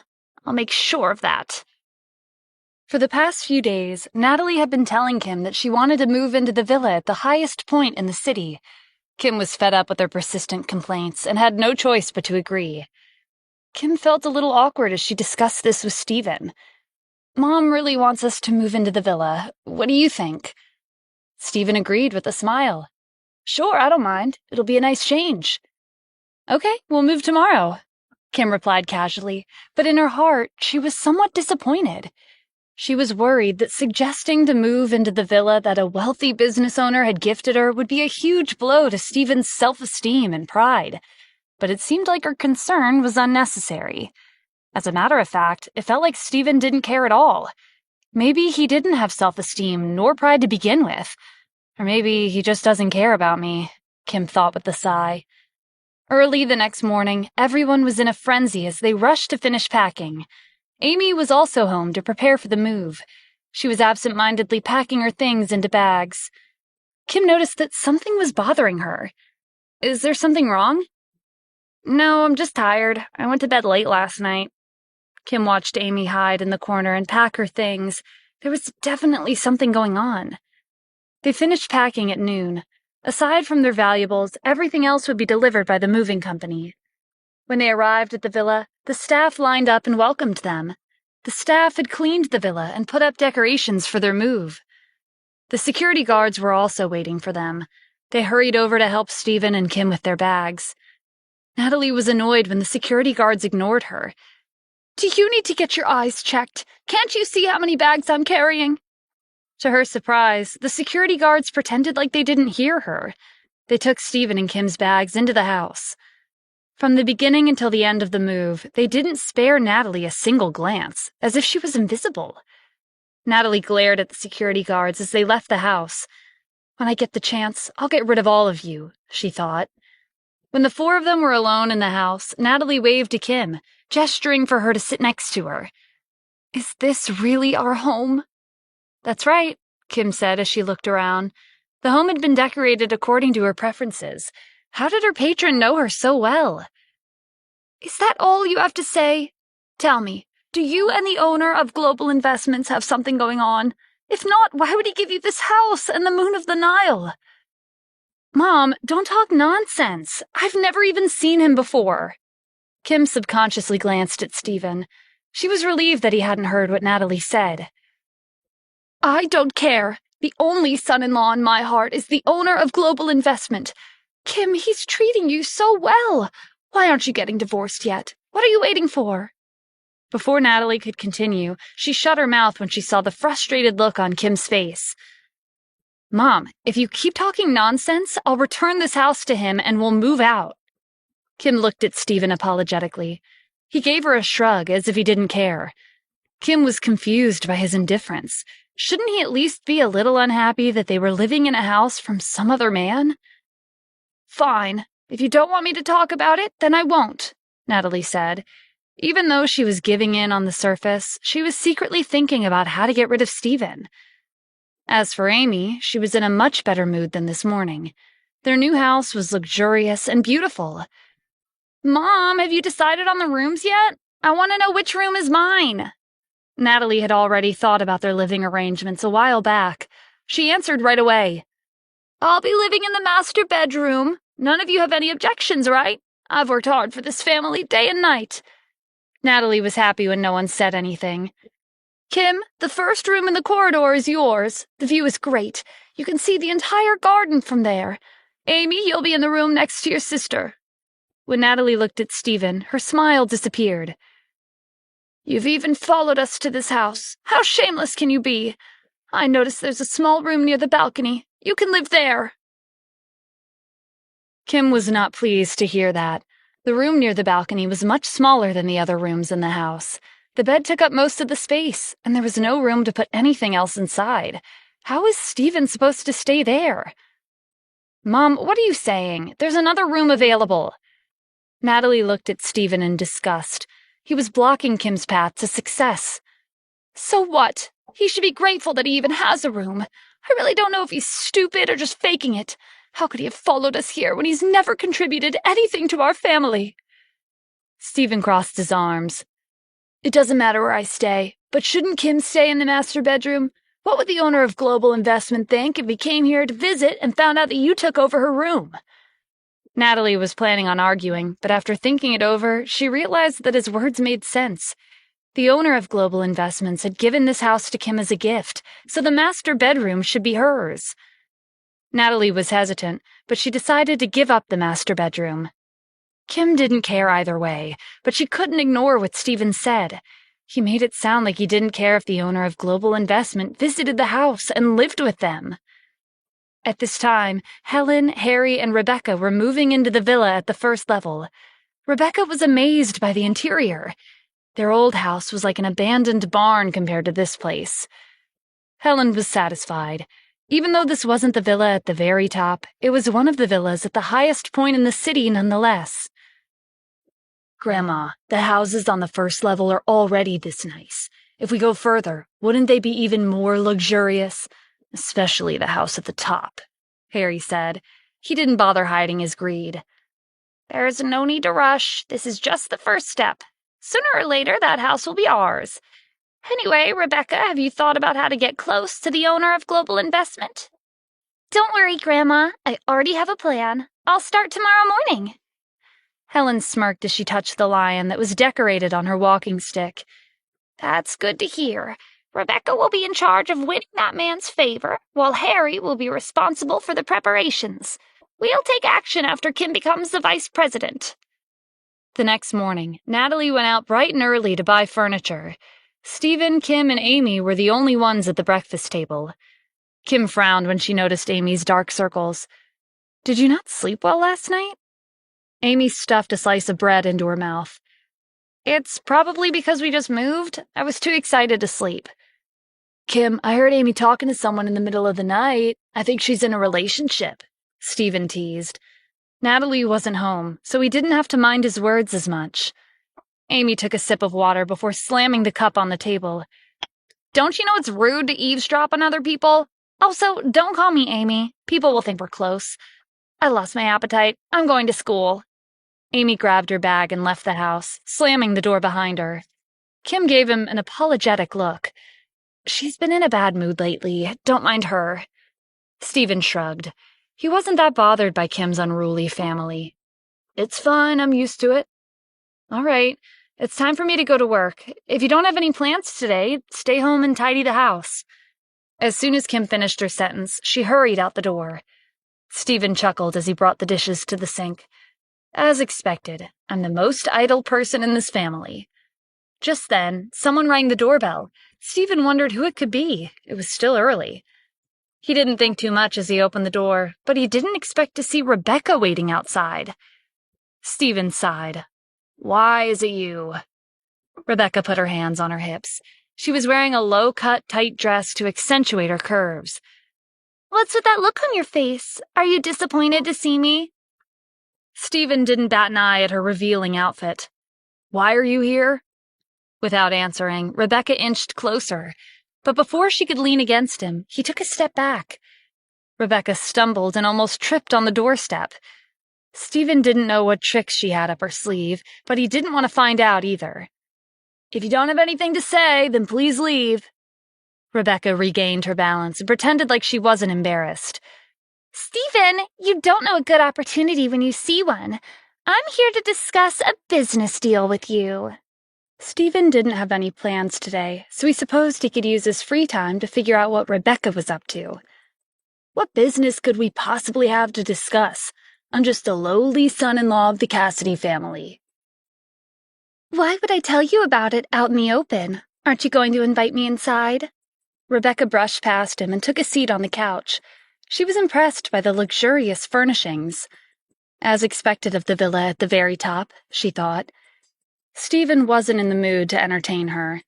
If you have something to say, then hurry up. Rebecca leaned forward to give him a clear view of her chest. Before we talk business, I want to ask you a question. Why do you think the owner of Global Investment treats Kim so well? Stephen kept his gaze on Rebecca's face. He didn't answer her. Fine. If you don't know, I'll enlighten you. It's because he's using Kim to get close to me. The person he has feelings for is me, and he doesn't have the courage to confess. That was the last thing Stephen expected to hear. When did he have a crush on Rebecca? Having feelings for someone like her and not having the courage to confess were an insult to his reputation. What did you just say? I'm right, aren't I? I admit that Kim is prettier than me, but she's been married for 3 years. Aside from Kim, who else in the family is as attractive as me? It doesn't make sense for him to be interested in Kim when she's already married. No matter how you look at it, it's impossible. Also, he didn't show up at the press conference. What if he mistook Kim for me? Knowing all this, the only explanation is that the person he likes is me. Stephen was dumbfounded by Rebecca's logic, and a little impressed at how she came to such a ridiculous conclusion. He wondered how her brain was wired. Stephen tried to hold back his laughter and responded in a serious voice. Well, even if what you said is true, what do you want me to do about it? I want you to be my informant. Help me keep an eye on Kim, and let me know when this mystery man shows up. Besides, you don't want this guy hanging around your wife anyway, right? Rebecca was confident that as long as she had an opportunity to meet him, he would switch sides at the drop of a hat. Stephen pretended to be interested in her offer. What do I get out of this? Rebecca glared at him. What do you mean? I'll be helping you resolve your problem. What more do you want? I won't do anything if it doesn't benefit me. Stephen walked to the door and held it open. You can leave now. Rebecca didn't expect this good-for-nothing son-in-law to be this cunning. Fine, I'll give you 500,000. Stephen shook his head. Nope. 1 million. I can inform you of his whereabouts, and I can also find information on his family background, likes and dislikes, social circle, and other things. 1 million isn't enough. Rebecca stood up from the couch in frustration. She had picked out this sexy dress to seduce Stephen into helping her for free, but who would have thought that he would turn the tables on her? She was being cheated. $2 million. I can't give you any more than that. Deal, $2 million it is. Rebecca scribbled a check and threw it on the floor. You better remember what you promised me. Otherwise, I won't let you off. Stephen laughed. Don't worry. What could be more trustworthy than a $2 million deal? Rebecca walked past him and left the house. He's nothing but trash. Wait until that man and I get married. Then I'll deal with him, she thought. After Stephen closed the door, he picked up the check and shoved it in his pocket. He didn't need $2 million. He only accepted Rebecca's deal to make her lose money and get back at her for criticizing Kim. Stephen wondered how Rebecca would react when she discovered that he was the owner of Global Investment. The look on her face would be priceless. Kim returned home from work in the evening. Grandma wasn't lying to me. I was promoted to vice president today. I have to work harder from now on. But Harry was acting strange. Instead of being angry, he came to my office and congratulated me. He even took the initiative to teach me the ropes. What are the chances he wants to reconcile with me? Slim to none. He's probably scheming something, Stephen said. For the past 3 years, he had witnessed firsthand how sly Helen and Harry could be. It didn't make sense for them to compromise so easily. I didn't think so either. What do you think they're planning? Kim asked. She wasn't that skilled at coming up with elaborate schemes, and she wasn't confident that she could win against Helen and Harry. Who knows? You don't have to worry, though. Even though Stephen didn't know exactly what Harry and Helen were trying to do, their schemes would be nothing more than child's play. If they dared to cross the line, he wouldn't hesitate to ruin the entire Cassidy group. The next day, Stephen took Kim to work on his bike. Before they parted ways in front of the company, he told Kim that he wanted to buy a car. That's a good idea. It'll be more convenient for you to get around. Why don't you take a look and call me later for the money? Without waiting for his reply, Kim hurried into the building. After she left, Stephen rode his bike to a well-known car center. He decided that he would buy a Porsche to start off. He didn't want to be too high-profile. After chaining his bike, he went inside. An employee greeted him at the entrance. Hello, how can I help you? I'm just here to take a look. When Stephen was about to inspect the cars, he remembered that his friend John was in the car-selling business. They used to be colleagues who delivered food until John found a new job. Back when they worked together, they were the poorest in the team. Whenever life was tough, they encouraged each other. They were two friends who bonded from the hardships in life. After Stephen gave John a call, he arrived in 10 minutes. They met outside the car center. Stephen, I'm really sorry. I've just been promoted to manager, and I'm busy with all kinds of things. My head is spinning from the workload. Stephen hadn't seen John in 2 years. He looked completely different from before. If they passed each other on the streets, Stephen might not have recognized him. Stephen was sincerely happy for his old friend. Congratulations! Promotions are a good thing. It's not that big of a deal. What about you? What have you been up to? Same as before. Nothing much has changed. I see, John said. When he glanced behind Stephen and saw his bike, his smile fell. John was actually the manager of this car center. His colleagues and customers were inside, and he didn't want to be seen with someone who delivered meals for a living. John forced another smile. Did you come to introduce me to a customer? Stephen noticed the change in John's attitude. It felt like he wasn't as sincere as before. No, I'm here to... John cut him off. If not, you should head home. I'll treat you to a drink next time. John was annoyed that Stephen had called him to waste his time.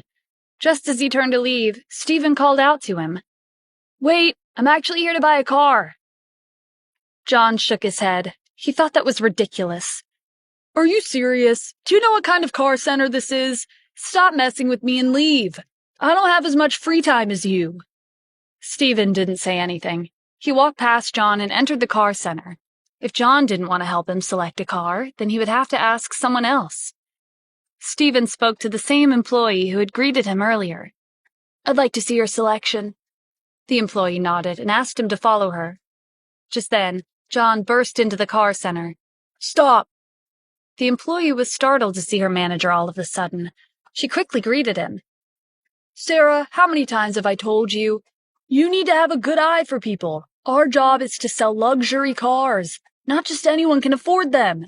Don't waste your time on him. But he's a potential customer, and we should treat him with respect. Before Sarah could finish, John interrupted her. Even if he is a customer, that doesn't mean he's worth our time.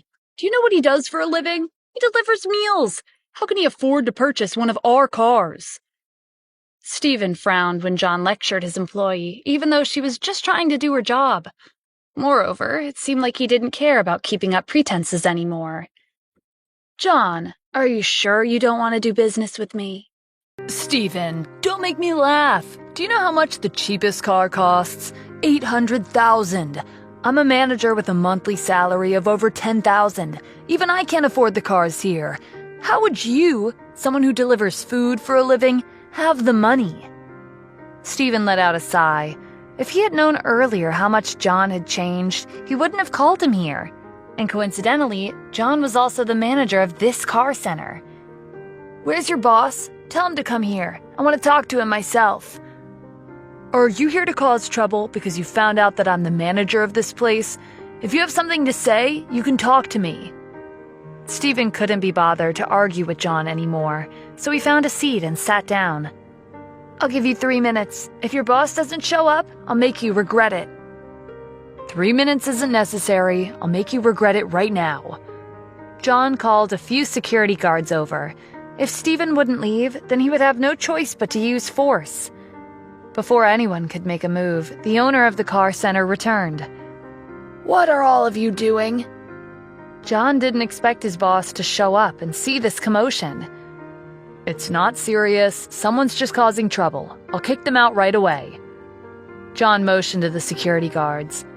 What are you waiting for? Throw him out. Wait, the owner said as he looked down at Stephen. Tell me why you're making a racket this early in the morning. You're bothering the other customers. I'm not here to make your lives difficult. I just want to buy a car. Stephen's goal was simple. He wanted to purchase a car of his own to drive his wife wherever she wanted to go. John didn't believe that someone who could barely afford a meal could possibly have the money to buy a luxury car. Boss, don't listen to his nonsense. He delivers takeout for a living. It's impossible for him to buy one of our cars. Stephen was amused when John repeatedly put him down.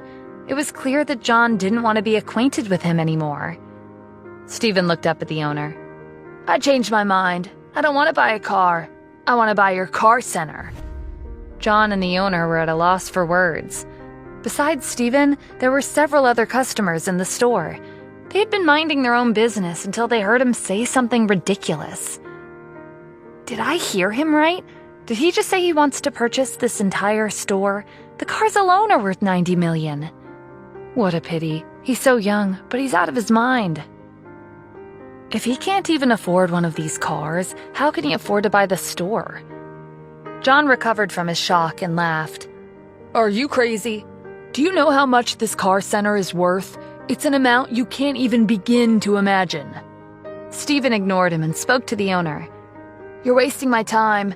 How much are you selling this car center for? The owner quickly asked Sarah to bring him a list of their inventory. He didn't know who Stephen was, but he had an intimidating aura that made other people unable to refuse his orders. The cars we have are worth a total of $90 million. In addition to the rent, there are also wages and utilities to factor in.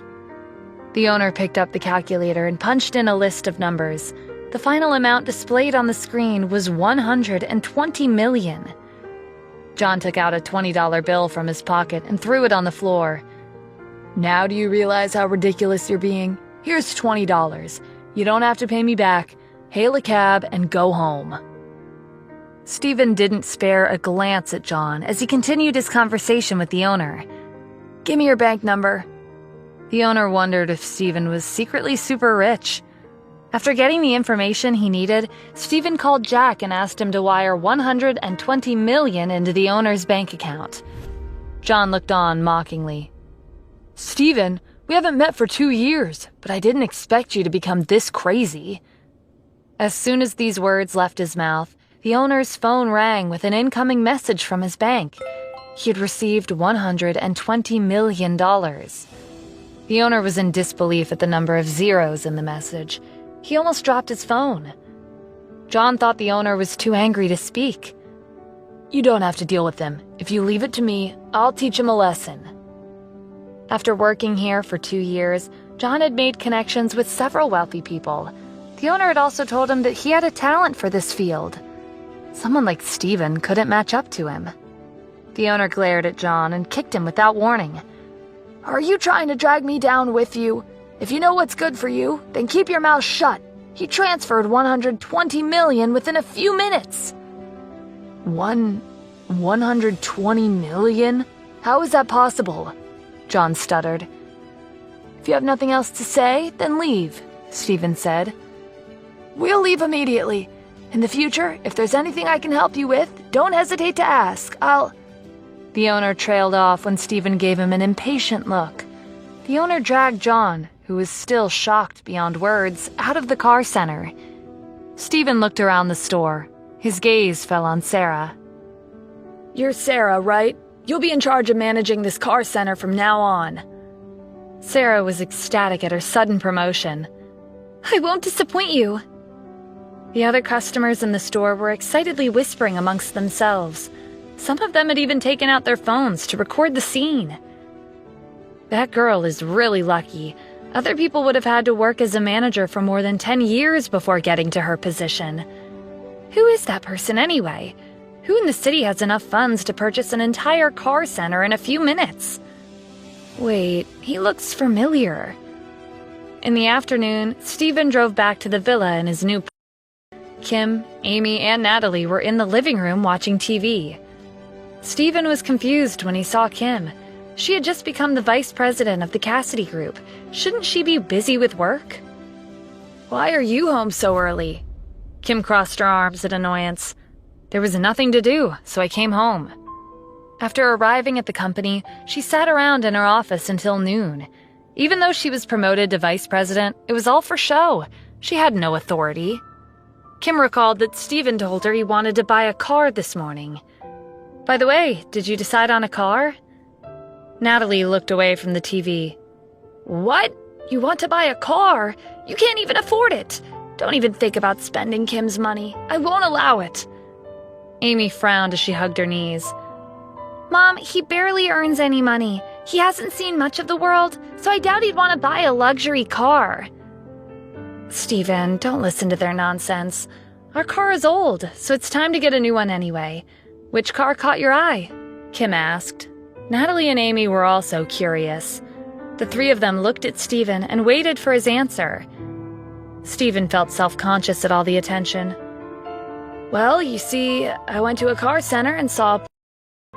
Amy cut him off. "Are you serious? You're going straight for a luxury car?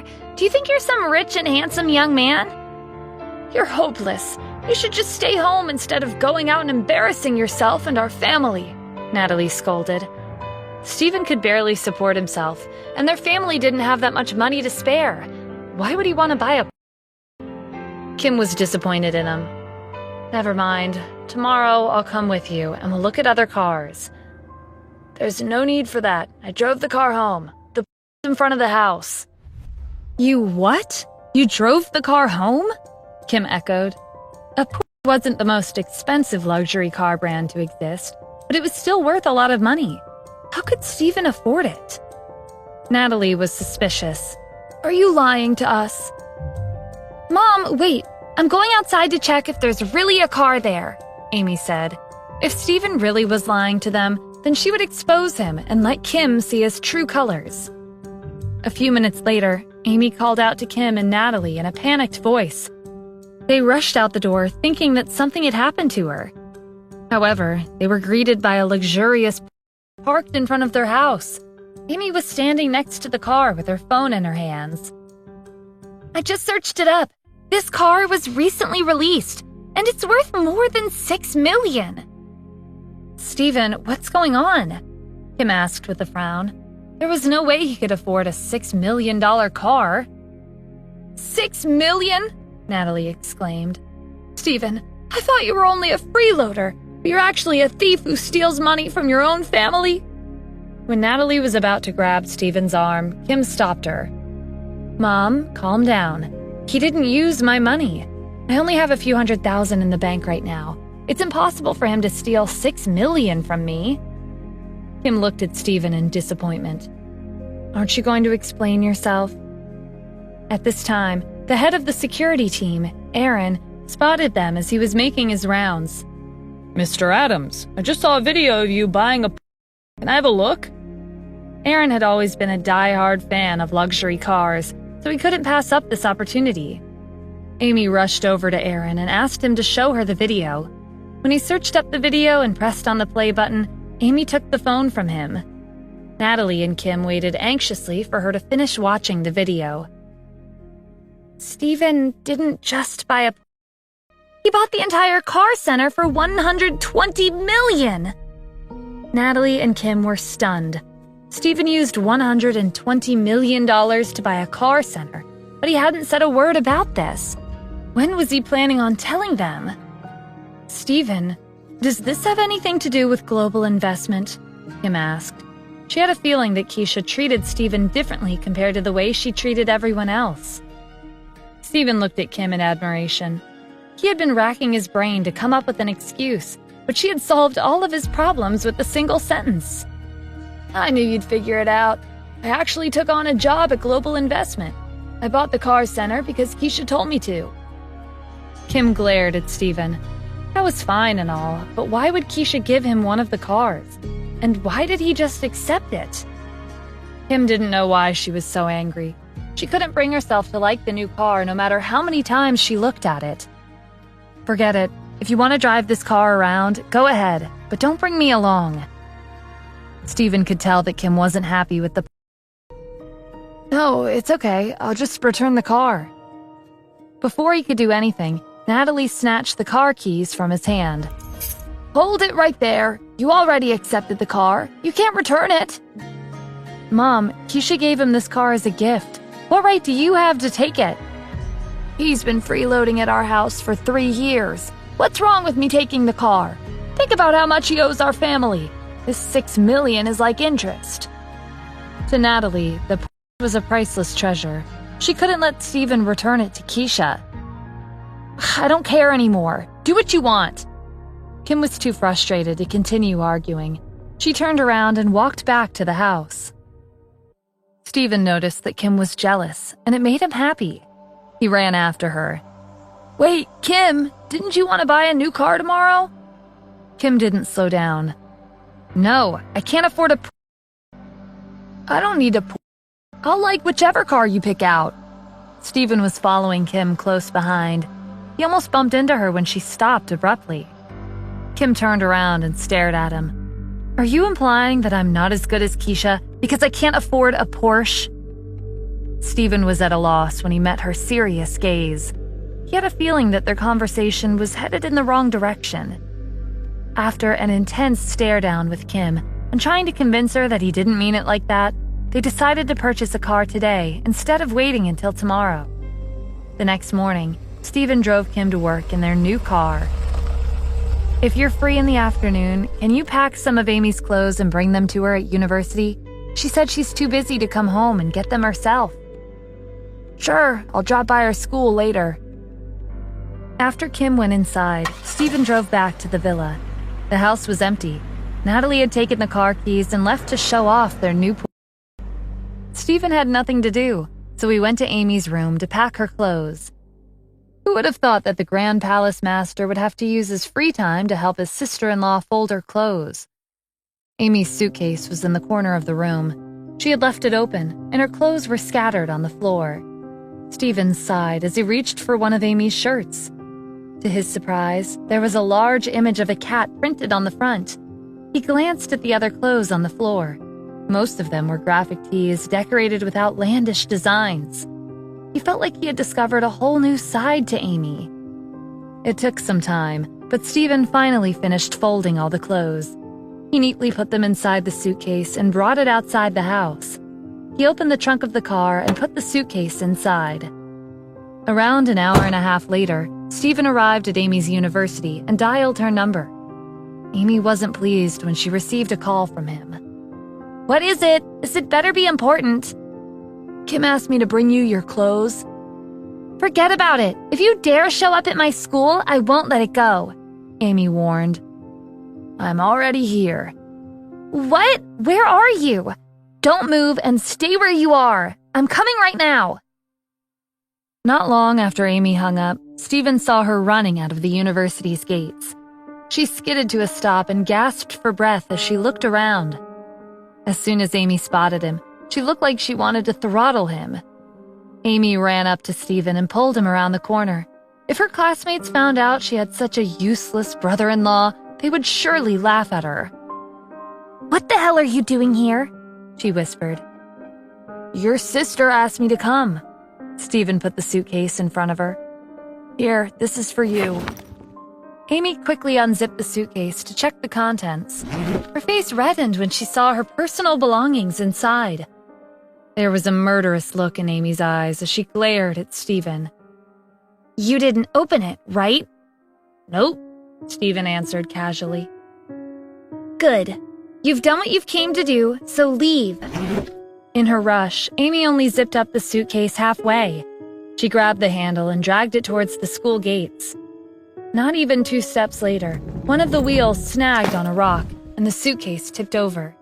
It fell open, and her clothes spilled all over the ground. Stephen hurried over to help Amy pick up her clothes. Amy gritted her teeth. Did you not hear what I said? Leave! This was all because of Stephen. Bad luck followed him everywhere he went. Someone called out to her. Hey, Amy. I didn't think you were into graphic t-shirts. Do you walk around with a cat plastered on the front of your shirt? How tacky. It was Clara Avery, Amy's rival. Clara was taller than her, and she dressed in outfits that showed off her beauty. Amy threw her shirt into the suitcase and got to her feet. How is that any of your business, Clara? You're right, it's none of my concern. How can an immature girl like you understand the fashion of mature women like me? Clara glanced at Stephen. From what I can see, you and this man were probably living together until recently. After he dumped you, he kicked you out. Amy clenched her fists. Don't make wild assumptions when you don't know what's going on. Clara grinned. She had no intention of stopping. What happened to your pride? No matter how cheap you are, you can't shack up with some random man you probably found on the streets. While Amy and Clara argued, Stephen put Amy's clothes back into the suitcase. I'm cheap. Clara, have you watched your own streams lately? Your clothes barely cover any skin.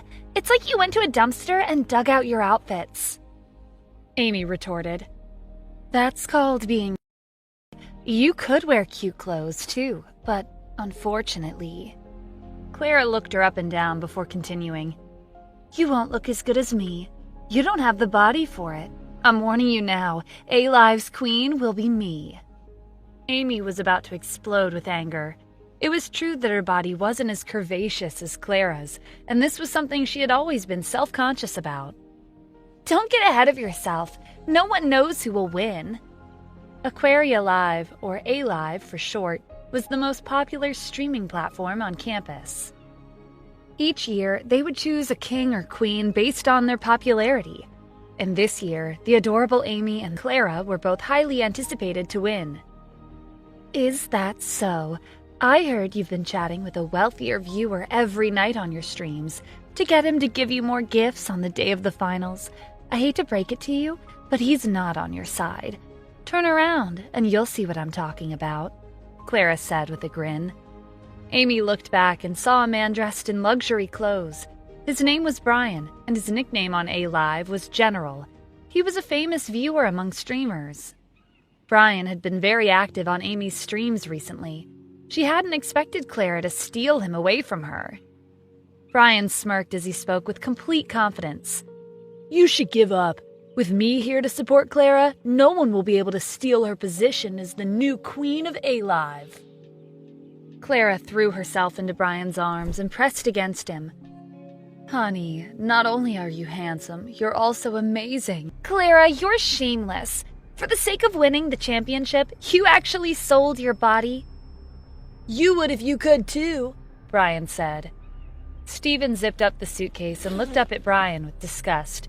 He couldn't stand seeing his sister-in-law being bullied like this. Do you not have any decency? You're preying on young women and even flaunting it in public. How dare you talk to my honey like that? One phone call from him and your life is over, Clara threatened. Stephen wasn't fazed in the slightest. Dragging out this conversation is pointless. How about this? Let's make a bet. If Amy becomes the new queen, you'll kneel and apologize 99 times. If Clara becomes the new queen, I'll do that for you. What do you say? Brian looked at Stephen like he was a fool. I accept. Amy, your boyfriend sure is bold. I'm not her boyfriend, I'm her brother-in-law. Stephen took out a pen and wrote a number on a piece of paper before stuffing it in Brian's pocket. This is my number. Keep it safe, or else you won't be able to see me again. No need to worry. You'll definitely receive a call from me after the finals. With that, Brian and Clara left together. Amy gave Stephen an expectant look. He sounded so confident just now. Since he was acquainted with Keisha, he might really have some tricks up his sleeve to help her win. Do you have a plan? Stephen got in the car and rolled down the window. You're expecting too much. I don't have any money, remember? Then why did you suggest a bet? If you lose, you'll have to get on your knees. Well, that's if he can find me. I never told him my name, and the number I gave him is fake. Stephen waved goodbye and drove away before Amy had the chance to say anything else. She glared at his car until it disappeared into the distance. Stephen, you good-for-nothing freeloader. The house was still empty when Stephen returned.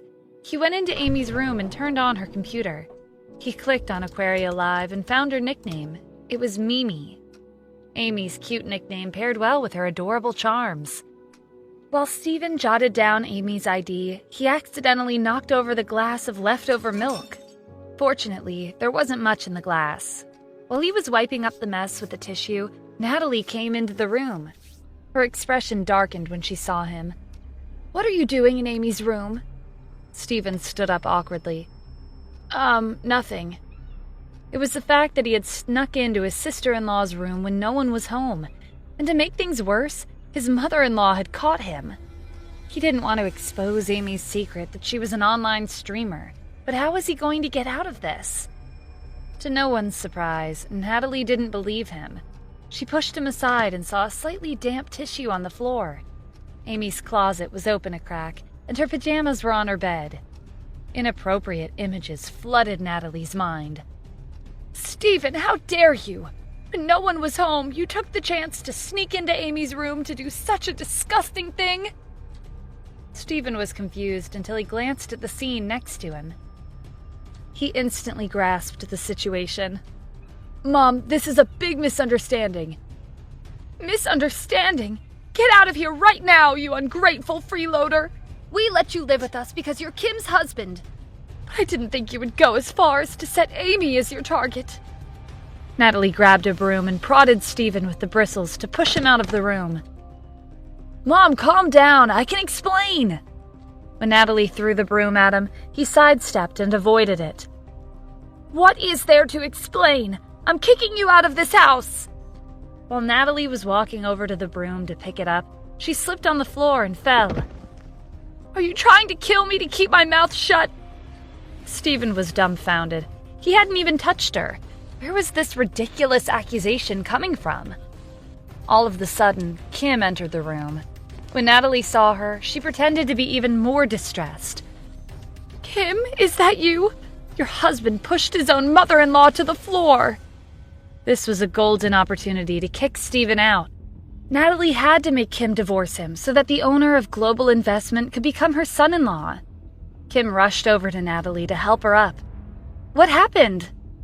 Natalie leaned over to Kim and told her everything that Stephen had done in a low voice. Kim, you have to chase him out of the house today. Who knows what else he's capable of? Kim's face flushed with embarrassment. That's impossible. He's not that kind of person. If you don't believe me, just look at the evidence. Natalie pointed to the floor, the closet, and the bed. He even got mad when I exposed him. Isn't it obvious who's at fault here? Kim was even more embarrassed that she saw the damp tissue on the floor. She had asked Stephen to pack some of Amy's clothes today. Had he really done something indecent while he was in her room? Stephen, what do you have to say for yourself? Stephen looked at Kim with a helpless expression. It's not like that. You have to believe me. Didn't you ask me to bring Amy her clothes? I left in a hurry and didn't have time to clean up.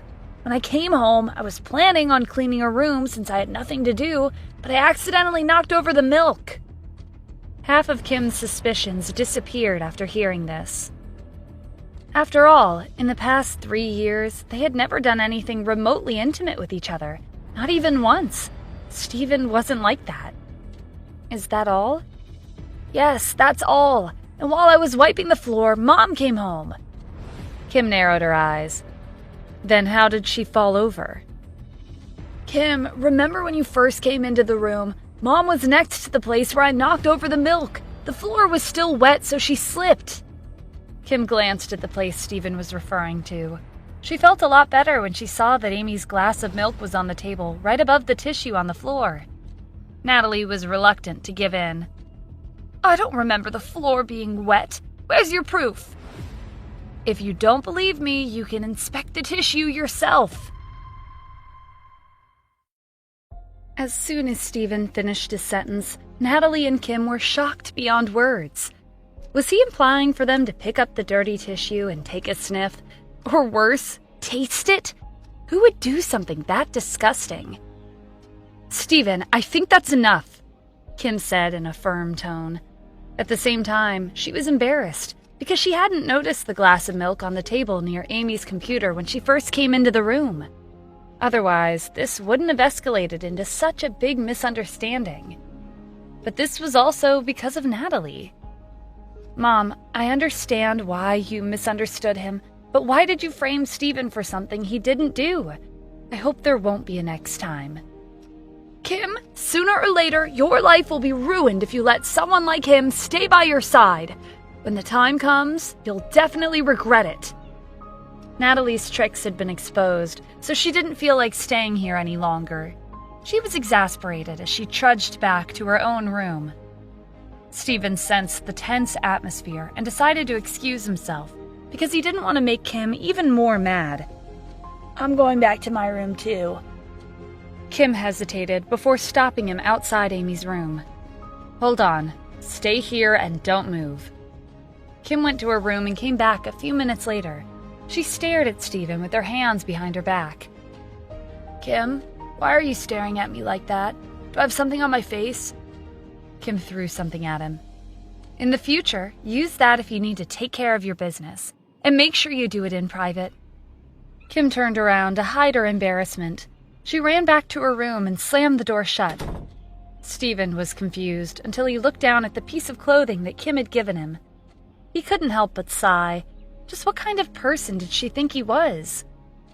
After going back to his room, Stephen laid on the bed and reached for his phone.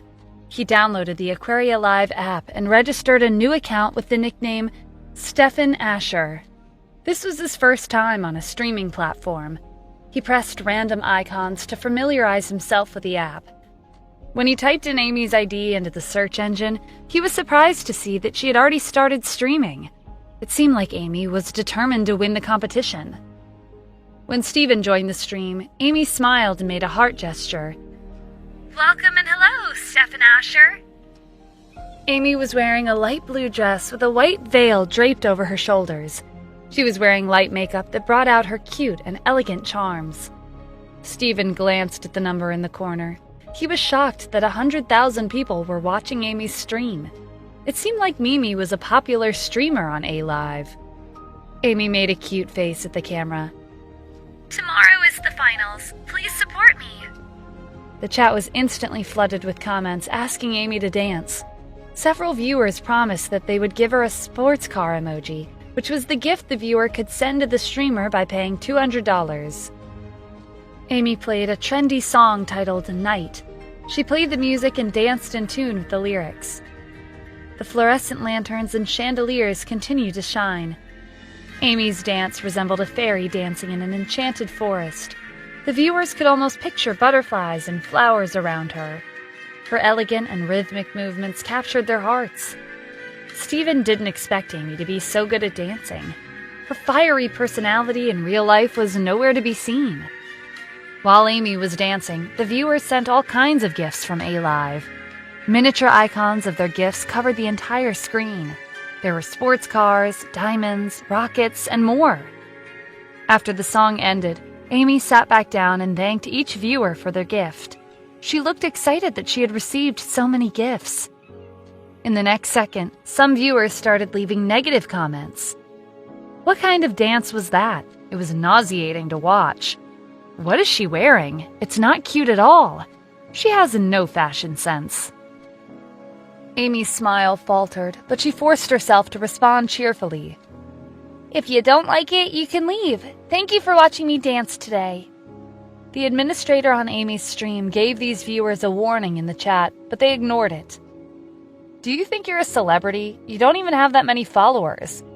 Get lost. Your dance blinded me just now. You want to become the new queen with that kind of skill? Stop dreaming. Everyone, don't bother watching her stream. Watch Claire's stream instead. She's much better. More viewers left negative comments, and before long, there were too many for the administrator to handle. Gradually, the number of people watching Amy's stream dwindled. Some viewers didn't want to deal with the toxicity in the chat, while other viewers left to watch Claire's stream. In the end, there were only 10,000 viewers left in Amy's stream. Around 90,000 viewers had left after the negative comments started. Amy had no choice but to tell her remaining viewers that she'd be taking a break and would be back in 30 minutes. She wasn't confident that she could continue streaming with a lively atmosphere. Amy had been streaming at her university's dorm. She closed her laptop and slammed her fists on the table in anger. It wasn't hard to guess that she had lost viewers because of Clara's tricks. Besides the support of ordinary fans, Amy's popularity on A-Live was mostly because of Brian. He used to send her expensive gifts during the streams. He stopped when she refused to meet up with him in person late one night. Amy sighed. Am I really going to lose to Clara in the finals? I hope some random rich viewer shows up to help me out. When Stephen saw the viewers mention another streamer named Claire, he suspected that this was Clara's nickname on A-Live. Stephen searched for Claire's ID and found her profile. It really was Clara. Stephen pressed on Clara's stream. Since you acted so confident this afternoon, let's see what's so special about your live broadcast. As soon as he entered the room, Clara greeted him in a flirtatious voice. Stephan Asher, welcome. For everyone who's joining now, I'd like to make an announcement. If you send me a sports car, there will be extra benefits. As for anyone who sends me a warship, I'll do whatever you want. Stephen wasn't familiar with these terms. He thought a sports car was the most expensive gift a viewer could send to the streamer. When he searched it up, he discovered that the sports car was one of the cheapest gifts. There was a rocket worth $100,000, and the most expensive gift was a warship that was worth $1 million. Stephen didn't expect this many gift options, and he certainly didn't expect a $1 million gift. It was obvious that the person who developed Aquaria Live only had one objective: money. Not even a second later, a gift appeared on the screen. Then 2, 3, 5, and finally, someone sent a gift worth $500,000. This gift was from Brian, also known as General on A-Live. Clara threw a flirtatious look at the camera and put on a shy expression. General, I love you. Thank you for your gift. I've already sent you my room number and phone number in a private message. The chat went crazy. The viewers were jealous of Brian, and many of them sent Clara more gifts in hopes she would reveal this information on the stream. After 30 minutes, a total of $2 million worth of gifts had been sent. Stephen closed the app and put his phone down. One of them is dancing, while the other is putting on a private show with one of her viewers. This was most likely Clara and Brian's plan to hype up the stream. Stephen's phone rang. Jack was calling. Mr. Hendricks wanted me to tell you that your family in Washington, D.C. is sending Garrett Adams to Los Angeles. His subordinate, Jacob Adams, will be coming with him. Stephen smirked when he heard the familiar names. He wondered how they'd react when they found out he was the Grand Palace Master. Got it. By the way, do you know who owns Aquaria Live? Mr. Adams, as the Grand Palace Master, Aquaria Live is one of your businesses. It has a market capitalization of over $20 billion, and it's the most popular streaming platform in the United States. I'm the owner? I was about to ask you to buy it. At this point, Stephen didn't know if he should be surprised or not. He really needed to set aside some time to organize his assets. Anyway, A-Live uses gold coins as their currency, right? Help me add some to my account. Stephen sent his ID to Jack. A few minutes later, Jack sent him a reply. Mr. Adams, I've completed the transaction. There are 1 billion gold coins in your account, and it's worth $1 billion. You are also the Emperor-level user on A-Live. With me here, it won't be that hard for Amy to win the competition and become the queen, Stephen thought. His phone vibrated with a notification from A-Live. The streamer you're following, Mimi, is online. Log in and come watch the stream. When Stephen pressed on Amy's stream, he was taken aback by her new outfit. She was wearing a low-cut top and a bright yellow miniskirt that exposed her long legs. This was Amy's first time wearing these kinds of clothes. She had a shy expression on her face as she welcomed everyone back to her stream. The lustful viewers thought she looked even better than before. The chat room was bombarded with comments. I like your new look, Mimi. What the hell just happened? I went to the bathroom when the stream paused, and when I came back, Mimi completely changed her look. She paused the stream half an hour ago. Were you in the bathroom for 30 minutes? The number of viewers continued to soar, and in the blink of an eye, 30,000 people were watching. Stephen wondered if he should stop watching the stream. He felt like he was invading Amy's privacy, and it didn't feel right to watch her entertain her viewers in a revealing outfit. Amy was excited by her rise in popularity. After thanking those who gave her a gift, she started welcoming her new viewers. While she was listing out the names, a familiar viewer joined the stream. Amy froze when she read his nickname. It was Brian. What was he doing here? Her viewers also noticed his appearance. Not only was General famous among the streamers, he was also well known amongst the viewers. There was a commotion in the chat as soon as he joined. Hey look, General's here. Why is he watching Mimi's stream again? Wasn't he interested in Claire? Did he change his mind? He's so two-faced. Amy skipped over Brian's nickname and warmly greeted the next viewer who joined. Brian wasn't happy when Amy ignored him. He sent an angry comment in the chat. I haven't watched your streams in a few days, but your style has completely changed. Were you just pretending to be pure and innocent? Pretty soon, Brian and many viewers were engaged in a heated discussion. What's going on, General? Weren't you Mimi's fan? You used to give her at least a few million worth of gifts. I heard that the General is infatuated with Claire. You all know why I've switched sides? I made an appointment with her, but she's not that great. I've also recorded a video. In an instant, the viewers were in an uproar. General, is that true? I'm not lying. Her body looked like a washboard. Mimi, I didn't expect this from you. Amy seethed with anger when the chat spiraled out of control. Brian had already made it clear that he was on Clara's side. He was here to ruin her reputation. Amy wanted to kick Brian out of her stream, but it wouldn't be easy because he was a VIP on A-Live. At this rate, she might as well just forget about winning the competition. She didn't even know if she could continue her streams. Amy tried not to let her emotions show, but her stream was running. She typed a message and sent it to Brian. Get lost. Is that a rejection? You do know I can lock your account at any time, right? Whatever, Amy replied. Even though Brian was a VIP, she didn't think he had the authority to do that. When he didn't reply, Amy felt uneasy. If her account was locked, her current followers and the gifts she'd received would drop to 0.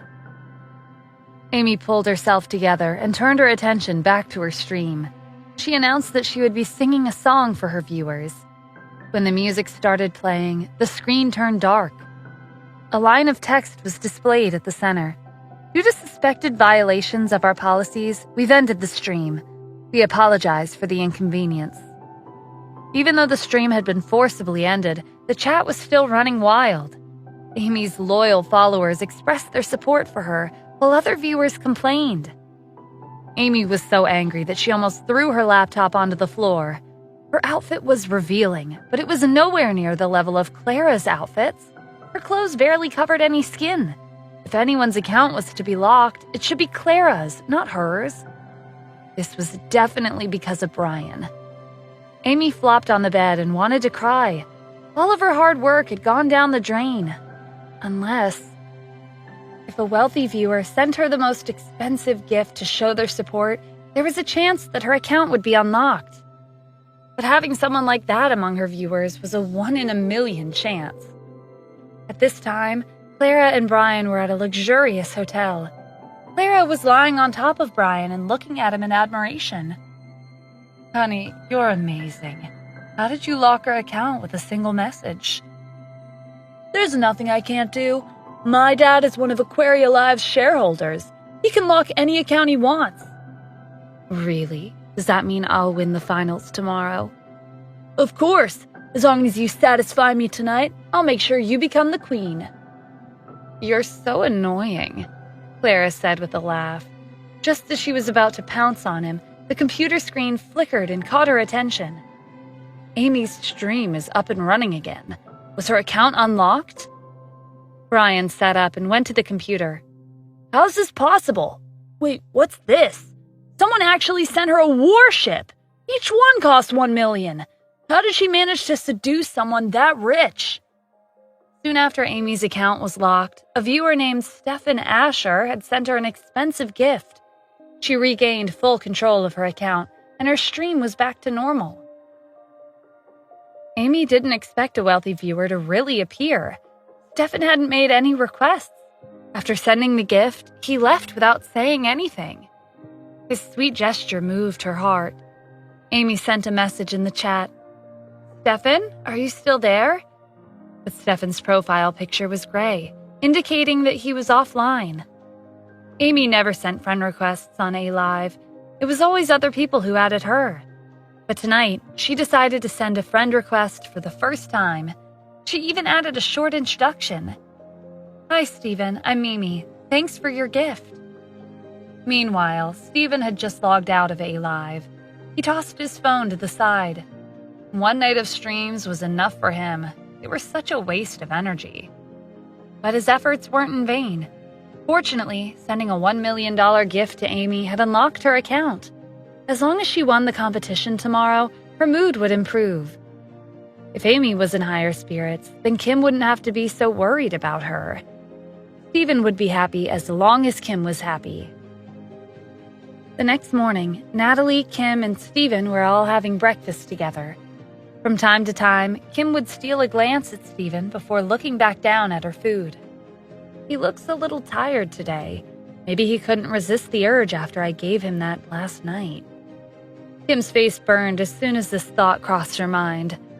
Natalie noticed her strange behavior. "What's wrong? Are you not feeling well?" Kim glanced at Stephan again. She was afraid that he would catch on to what she was thinking. "No, I'm fine. I'm going to work now." Kim grabbed her bag and ran out of the house. Stephan stuffed a slice of bread into his mouth before chasing after her. "Kim, wait! I'll drive you to work." In the car, Stephan examined his appearance in the rearview mirror. He noticed Kim glancing at him throughout breakfast. "Is there something on my face?" "No, but..." Kim gathered her courage and said, "You just seem a little tired." Stephan sighed as he recalled the showdown between Amy and the chat on A Live. "Yeah, you don't know how intense last night was." Kim looked away to hide her embarrassment. "Was it that extreme?" In a softer voice, she added, "You have to control yourself. Too much of anything isn't good for you." Stephan was moved by her words. Maybe his wife was finally starting to care about him.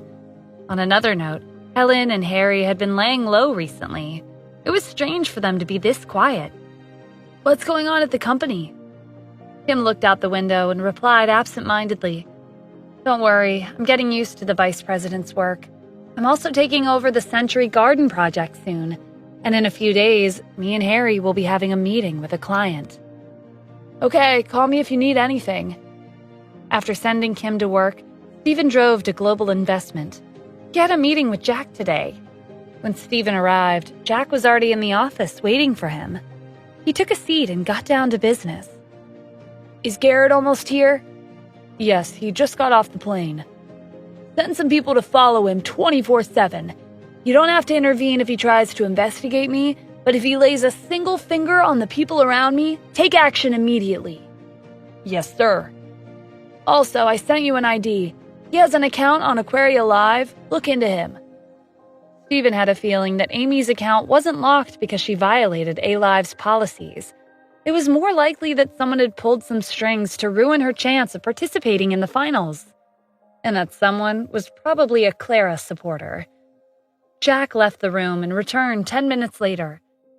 "His real name is Brian Alfaro, and his father is a shareholder of Aquaria Live. His family's assets are around $500 million. No wonder he was being so arrogant. Take care of it. I don't want to see them pulling tricks again." "Understood." When Stephen left Global Investment after explaining the situation to Jack, he received a call from Kim. "Stephen, Amy and I are planning to go shopping.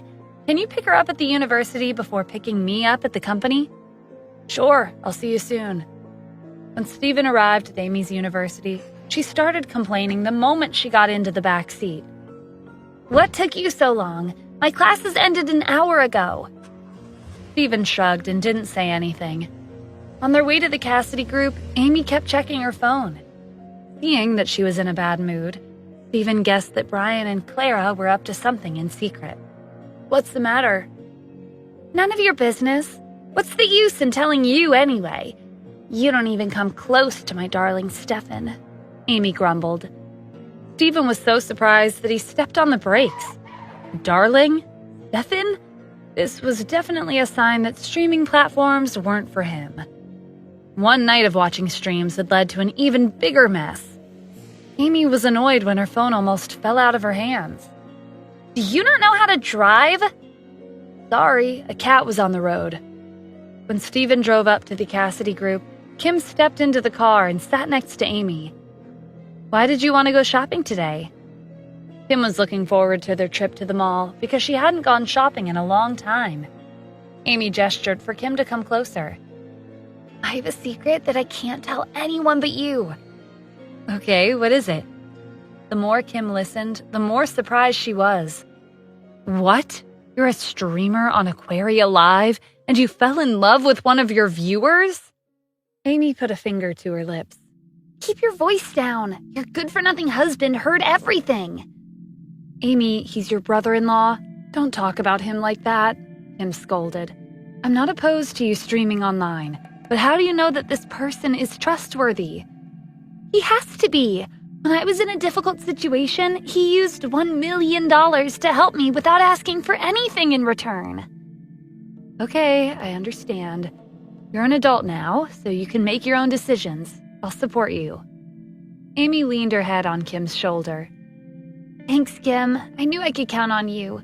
Oh, right, I have an important stream tonight. You have to help me pick out an outfit at the mall later." "All right, I'll pick out a beautiful dress just for you." Half an hour later, the three of them entered the mall.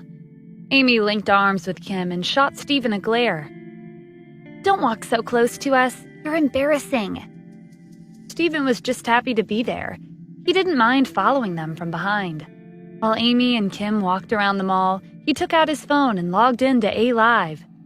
Amy said that she's been sending him messages all day, so he was curious as to what she had to say.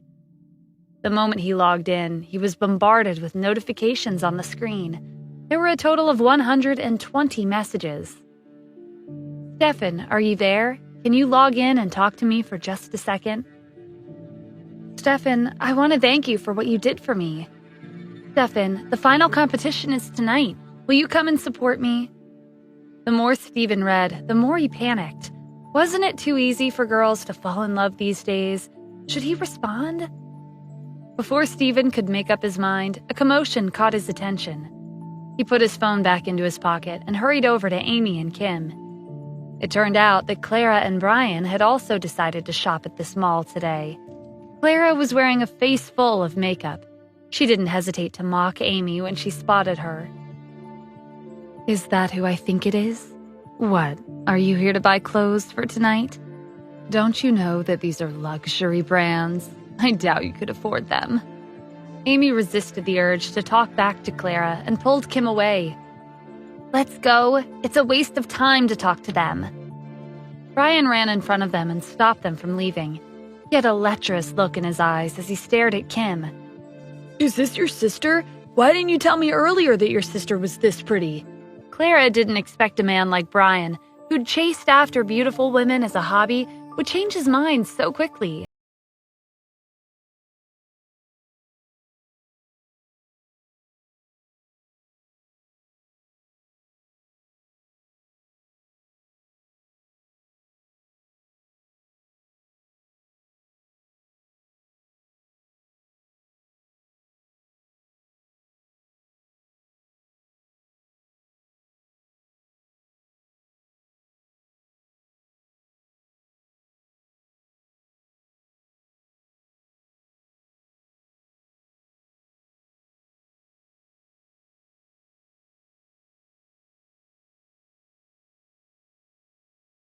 Associate greeted Amy and welcomed her into the store. You have good taste. Our store sells only the highest quality dresses. Each and every one of them are unique. Amy loved the dress. It would be the perfect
Is this how you treat your customers?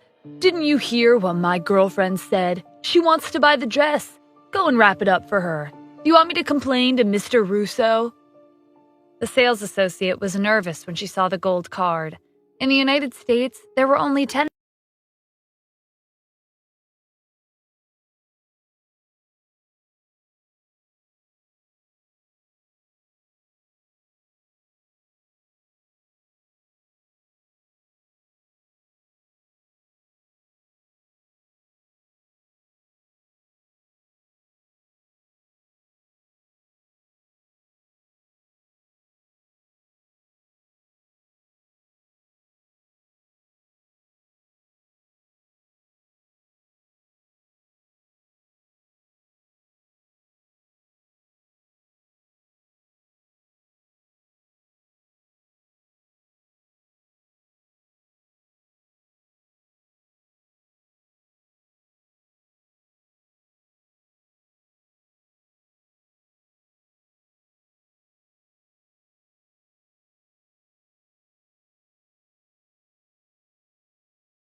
Why else would he be so nervous?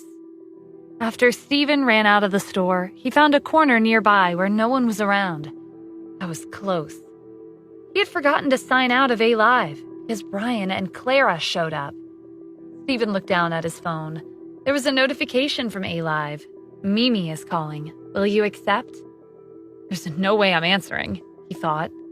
Right after Stephen rejected the call, the same tune played.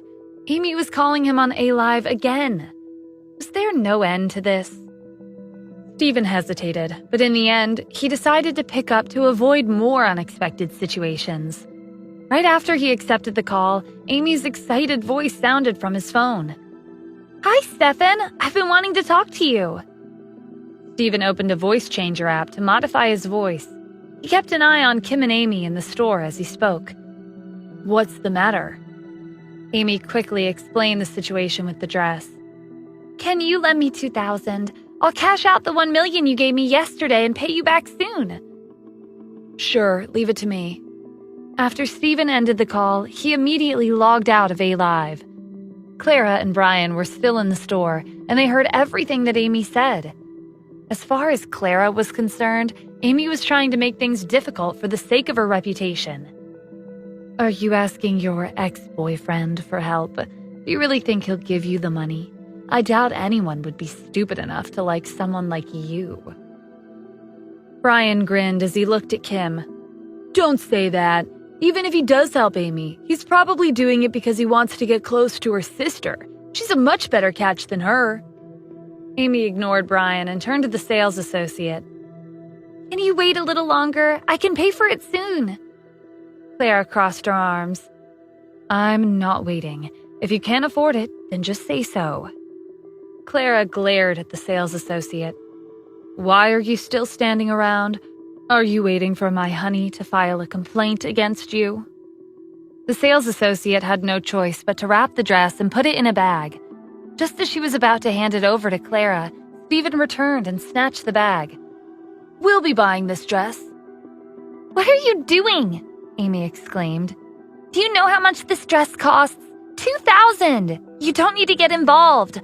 My darling Stephan has already promised to help me. I believe in him. Kim pulled Stephen to the side and whispered, I didn't bring enough money, so I can't clean up your mess this time. Stephen sighed internally. Was his image really that terrible? Relax, it'll be fine. I'll pay for it. Brian shook his head. To him, Stephen was a fool who only knew how to talk big. It's $2,000, not $25. Even if you sold your cheap car, it still wouldn't be enough. Honey, don't stop him. I want to see how he's going to pay for it, Clara said. Stephen asked the sales associate to show him where to pay. The sales associate assessed his clothes. They were cheap compared to the designer clothes that Clara and Brian were wearing. She had no idea how Stephen was planning to pay for the dress. Amy looked around, but she couldn't see anyone coming to help. Stephan wasn't here, and he hadn't sent her any money. Kim, why don't we leave? There's a lot of people watching us right now. If Stephen can't afford the dress, he'll be kicked out of the store. It'll be embarrassing for us to be seen with him. Kim didn't know what Stephen was thinking, but she couldn't let him lose face. I'm not leaving. If there's no other way, then I'll call Grandma and ask her to give me an advance on my paycheck. I'm the vice president, so I should have this privilege. Amy tried to stop Kim from going to the checkout counter, but she wouldn't listen. Amy had no choice but to follow her. The cashier greeted Stephen with a smile and asked him how he would like to pay. I'll pay with my debit card. Stephen reached into his pocket for his wallet, only to realize that he had left it at home. During the past 3 years, he rarely went out to shop for anything. As for the recent purchases that he had made, Jack had wired the funds directly. It wasn't surprising that he no longer had the habit of checking to see if he had his wallet or not before leaving the house. Stephen cursed under his breath. I should have checked if I had my card on me before saying all that, he thought. When Clara saw the awkward expression on Stephen's face, she knew that his pockets were empty. Weren't you talking big a few minutes ago? What happened to that? How are you going to pay for the dress? Could it be? Do you actually not have the money? Brian laughed, as if he were watching a comedy movie. Let's sit back and wait for him to be chased out of the store like the trash he is. Kim leaned over and whispered nervously, You didn't forget your card, right? Stephen gave Kim an apologetic look. Sorry, I left it at home. Disappointment flickered in Kim's eyes. Was he putting on an act this whole time to save face? If you don't have the money, then you don't have it, Clara said in a loud voice. Why are you making excuses like you forgot your card at home? She turned to the sales associate. And you? Why are you just standing there? Shouldn't you kick him out? The other customers scorned Stephen. So he really can't afford the dress. Young people only know how to brag. They have nothing to show for themselves. If they didn't have the money, why did they come to Elizabeth's boutique? They don't know their place. Amy was so embarrassed that she lowered her head. She wished she could find a hole to hide in. Before they knew it, 2 security guards were standing next to Stephen. Sir, please leave. Kim couldn't let Stephen be humiliated like this. Calm down. I'll call someone for the money right now. She took out her phone to call Helen for an advance on her paycheck. Stephen held Kim's hand to stop her. You don't need to do that. $2,000 is nothing. I can buy you all the dresses in the store if you want them. Stop messing around. Kim was getting upset that he was still bragging at a time like this. Stephen, would it kill you to keep your mouth shut just for 1 second? Amy whispered. Brian came up behind them. You want to buy everything in the store? Don't you know how much money you would need? At least $10 million. Is that so? Thanks for the information. Stephen dialed Jack's number. Send $10 million in cash to Elizabeth's boutique in 10 minutes. Brian laughed. What did I just hear? $10 million in cash in 10 minutes? Weren't you aware that you have to make an appointment at the bank to withdraw large amounts of money? Kim grabbed Stephen's arm. Do you have to go this far? Kim, forget about him. He's hopeless. We should leave. Amy pulled Kim to the entrance. When they left the store, a black van stopped in front of the mall. A man in a suit stepped out and went straight into Elizabeth's boutique. He stopped in front of Stephen. Hello, Mr. Adams. I'm the president of the bank. Your $10 million in cash has been delivered. Silence filled the store. Kim and Amy were in disbelief. As for Brian, he didn't think the president of the bank would personally deliver cash for anyone. Don't think you can hire some knockoff actors out of nowhere to act like they work at a bank. Stephen nodded at the president of the bank. In the blink of an eye, 10 security personnel arrived in the store with sturdy metallic containers and removed one of the lids. It was filled to the brim with stacks of $100 bills. Everyone present froze at the shocking scene. Kim and Amy went back to Stephen and questioned him. How did you arrange this? Kim asked in a soft tone. Remember how I left to answer my phone? While I was coming back, someone gave me a phone number. He said that if I needed help with anything, I could call him. We were in a tight spot, so I worked up the courage to give him a call. I didn't think it would work, but here we are. Amy's eyes widened. Did he tell you his name? Stephen pretended like he was trying hard to remember. I think it was something like Stephan Asher, or was it Stephan Asher? Amy turned to Kim excitedly. It's really him. Stephan didn't lie to me. He helped us out just like he said he would. Stephen glanced at Brian. Why are you so quiet all of a sudden? Got nothing to say? Because the $10 million was delivered as promised? Brian waved his gold VIP card as he took out his phone. Are you proud that you're a nouveau rich? You're in over your head. Do you think my VIP status is just for show? Even if you have the money, I can make it so that you won't be able to buy a single piece of clothing in this store. Not only was Brian a VIP at Elizabeth's boutique, his father also had connections with the manager, Mr. Russo.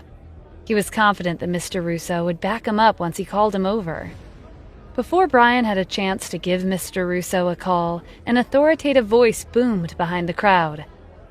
What's going on? Why are there boxes everywhere?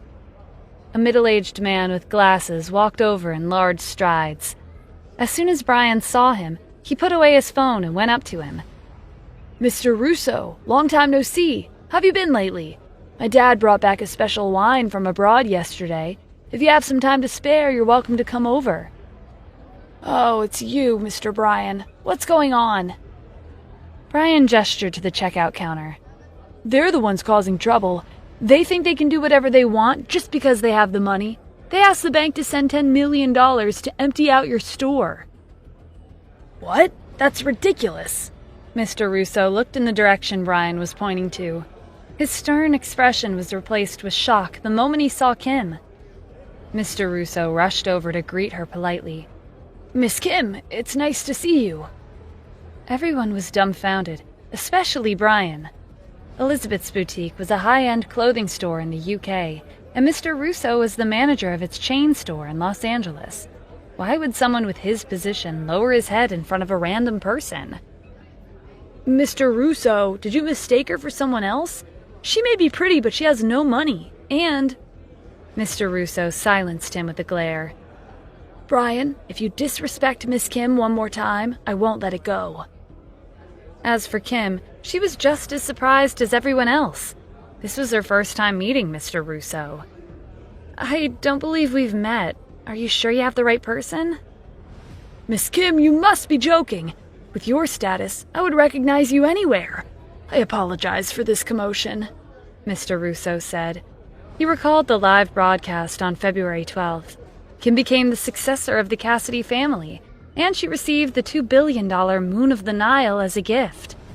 Moreover, prominent guests, including Roman, personally attended the press conference to congratulate her. Mr. Russo received an urgent notice from Elizabeth's Boutique's headquarters in the UK. If Kim Cassidy were to ever visit their store in Los Angeles, he was instructed to treat her with the utmost respect. Kim guessed that Mr. Russo was being nice to her because of her wealthy patron. Stephen might be upset if this went on, so she decided to leave as soon as possible. "It's fine. Your staff are very polite. We'll be leaving now." Before Kim could leave with Stephen and Amy, Mr. Russo called out to her. "Miss Kim, please wait a minute," he shouted at his employees. "Pack up all the clothes in the store and have them delivered to Miss Kim's residence." Kim quickly refused him. "Thank you, but there's no need for that." She pulled Amy along as they headed to the door, but Mr. Russo ran in front of them. Without a word, he got on his knees and held out a black card. "Miss Kim, you have to accept these clothes and this card. There are only 100 of these cards in the world. You can purchase anything you like from Elizabeth's Boutique for free." Mr. Russo was nervous. If the headquarters found out about his encounter with Kim and discovered that he didn't try to form a connection with her, he would be fired immediately. Stephen gave Mr. Russo a thoughtful look. He was decisive and knew what he had to do to get the job done. What a rare find. "Kim, since Mr. Russo's being so generous, you should accept his sincerity." Amy was excited as she looked at the gorgeous clothes in the store. "He's right. These dresses are all high quality. I've always wanted to wear them. Just accept." Since Stephen didn't mind, Kim didn't want to make things difficult for Mr. Russo, so she agreed and took the black card. "Thank you, Mr. Russo." "No, thank you, Miss Kim." After sorting out their business at Elizabeth's Boutique, Kim left the mall with Stephen and Amy. Bryan threw the gold card on the floor. His card was trash compared to Kim's black card. "Clara, you have to win the finals tonight." In the evening, Stephen and Kim were alone in the house. Natalie was visiting her relatives, so she wasn't home. They were sitting on the couch in the living room watching A-Live's stream. The new queen of A-Live would be selected tonight. Amy and Clara would each take turns being the host, and they would be given 1 hour each to entertain their viewers. Whoever received the most gifts would be the winner. The first host was Clara. After A-Live's host introduced her, he welcomed her onto the stage. She was wearing heavy makeup and a V-neck sling dress. The first thing Clara did was throw a flirtatious look at the camera. The viewers went wild, and numerous gift icons appeared on the screen. When Bryan joined the stream, the viewers started gossiping. "Everyone look, General's here. He's been interested in Claire recently. He might give her an incredible gift tonight. Humph, Claire's a goddess. She won't fall for someone like him. I'm her only true love." Brian paused in the middle of reading the chat when he saw this comment. Goddess? Yeah, right, he thought. But I'll still make you the queen. Brian wasted no time and repeatedly sent Clara gifts. By the end of the hour, the number of viewers had reached 3 million. This was a record for A-Live. After Clara left the stage, A-Live's host returned. He was so surprised that he revealed his inner thoughts. Claire received a total of $20 million worth of gifts in the first hour. Is there a need to continue this competition? Right after these words left his mouth, the host realized his mistake. He quickly corrected his words. The competition will continue. Next up, we have a popular streamer joining us. Please welcome Mimi. Amy went on stage and waved at the camera. She was wearing the stylish dress that she had picked out at Elizabeth's boutique. Whether I win or lose isn't important. I'm not here to become the new queen. I'm here for one person, and his name is Stephan Asher. I hope you can join the stream and chat with me tonight. The viewers were stunned by Amy's bold confession. What's going on? Is Mimi giving up on the competition? I'm not surprised. Claire received 20 million. Mimi won't be able to top that. Who's Stephan? Is Mimi in love? My heart is broken. The viewers sent their comments and left. It only took a few minutes for the number of viewers to drop to a few thousand, and the sharp decrease showed no signs of stopping. Brian grinned as he sat back in his seat and looked at Amy on his computer screen. I don't know what you're thinking, but confessing your love on the stream was a stupid move. He took out his phone and sent Clara a message. There's no doubt about it, you'll be the winner. Meanwhile, Kim was nervous as she watched the stream. She tugged on Stephen's sleeve. What happened to Amy? Is she giving up? I'm not sure. Stephen was feeling awkward because his sister-in-law had just confessed her feelings for him in front of 3 million viewers. He glanced at the clock on the wall and grew more anxious as the seconds passed. If he didn't join the stream now, Amy would suffer a crushing defeat. Kim, are you hungry? I'll cook for you. It's okay, I ordered takeout. All right, I'll go clean my room. Mom won't be happy when she comes back and sees how messy it is. It'll be fine, just lock your door. Okay, I'm going to the balcony for a smoke. Open the windows and do it here. Then Kim glared at him. Stephen, are you trying to get out of watching the stream? We should support Amy together. You're not allowed to go anywhere. Okay. Stephen had no choice but to stare absent-mindedly at Kim's phone. At this time, Amy was sitting quietly on stage. She didn't say a word. There were only 3,000 viewers left, and they each took turns to ridicule her. I'm bored. What kind of competition is this? I'm so disappointed in Mimi. She's not acting professional at all. It's been 50 minutes, and her gift count is still at 0. On the stage, there was a display next to the camera for the hosts to watch the stream. Amy bit her lip as she looked at the time. She didn't care about the gifts. She'd be happy as long as Stephan joined the stream. A-Live's host knew that Amy had given up hope when he saw the resigned look on her face. He decided to announce the winner and put an end to her misery. At this time, Mimi hasn't received any gifts, and the number of viewers is the lowest in all of A-Live's history.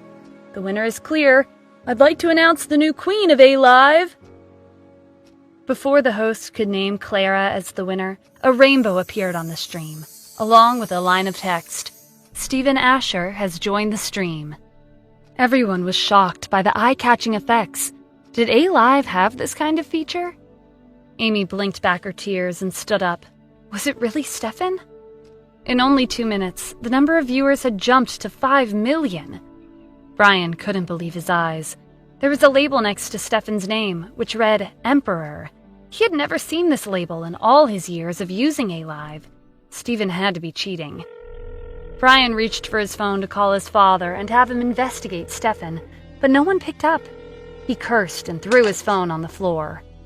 More text appeared on the stream. Mimi, I have 3 gifts for you today. For the first gift, everyone who joins the stream will receive a small reward. An envelope appeared on all of the viewers' screens. Everyone was excited to find out how much money was inside, but when the envelope opened, they were disappointed that there were only $10.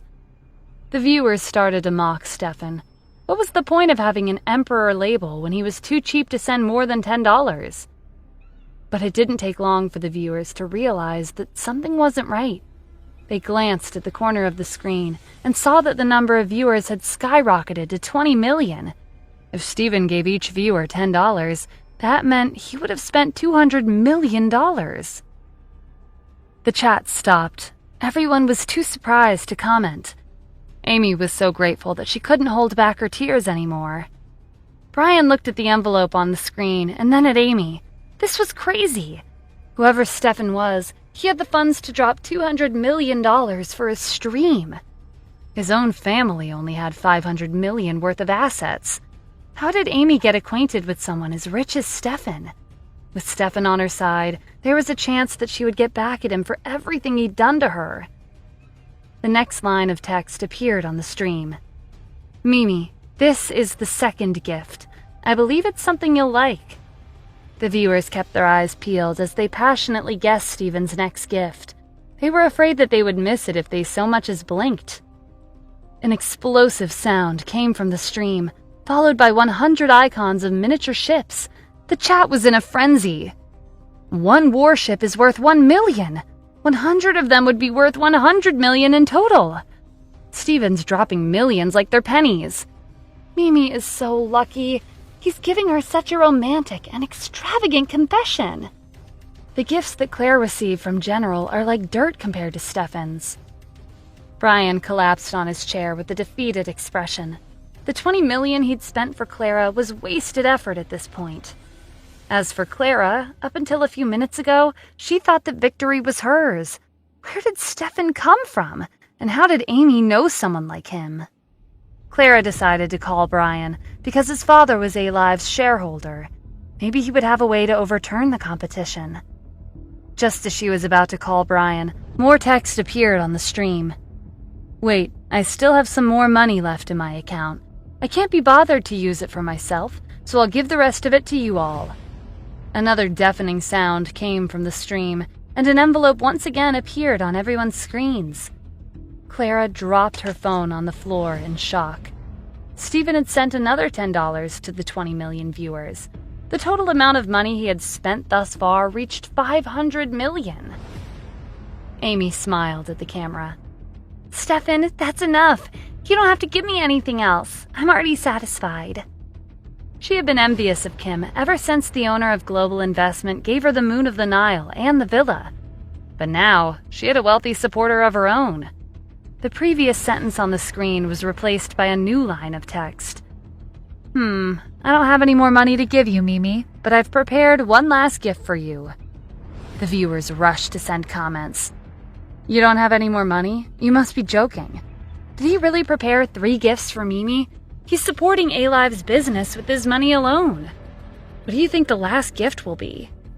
While everyone was guessing, a photo appeared on their screens. It was a picture of a man sprawled on the ground in a sorry state. Next to the picture was a short description. Brian Alfaro's father is guilty of laundering an enormous amount of money. With one picture and a single name, the resourceful viewers were able to find information on Brian and his father on the internet. They discovered that General's real name was Brian Alfaro, and his father was a big shot with a net worth of 500 million. Brian slammed his fist on the table. This has to be a lie. If my dad really was caught, then why didn't anything happen to me? He and his father had been laundering money together, so if one of them went down, the other would too. But at that moment, Brian was fine. This could only mean one thing. Stephan was spreading rumors. Stephan, it doesn't matter if you're rich or poor. I'll make you pay for this. Brian snapped out of his thoughts when the doorbell rang. Who is it? He called out. There was no answer. Whoever it was continued to press the doorbell. Brian picked up an iron rod and cautiously went to the door. The doorbell stopped ringing, and the room went quiet. The door was kicked open, and several people in uniform rushed inside. They grabbed Brian and pinned him against the table with his hands over his head. Brian Alfaro, you're under arrest. Brian tried to struggle free, but he knew that it was pointless. Him, his father, and their company were finished. At this time, Amy was on her way home after winning the competition. Her heart pounded as she sent a private message to Stephan. Everything he'd done for her tonight was a sign that he had feelings for her, right? Stephan, do you want to meet up? Stephen hesitated before sending a reply. He decided to put an end to Amy's love that had recently bloomed. No, I only showed up to give you the gifts. It's time for me to log off. Also, I'm married. I have a wife and I love her very much. Kim was excited as she watched the end of the stream. Stephen, who do you think Stephan is? He didn't hesitate to spend $500 million to help Amy win the competition. He even sent Brian and his dad to prison. Kim reached for Stephen's arm while her eyes were glued to the screen. She looked up when she realized that he wasn't sitting next to her. Sometime during the stream, Stephen had moved to the other end of the couch. He was looking at his phone with a strange expression on his face. Why was he being so sneaky? Kim moved closer to Stephen to take a peek at his phone. Hi, I'm Stephen. Want to know my secrets? Then download the Pocket FM app and listen to the exciting episodes of Secret Succession now.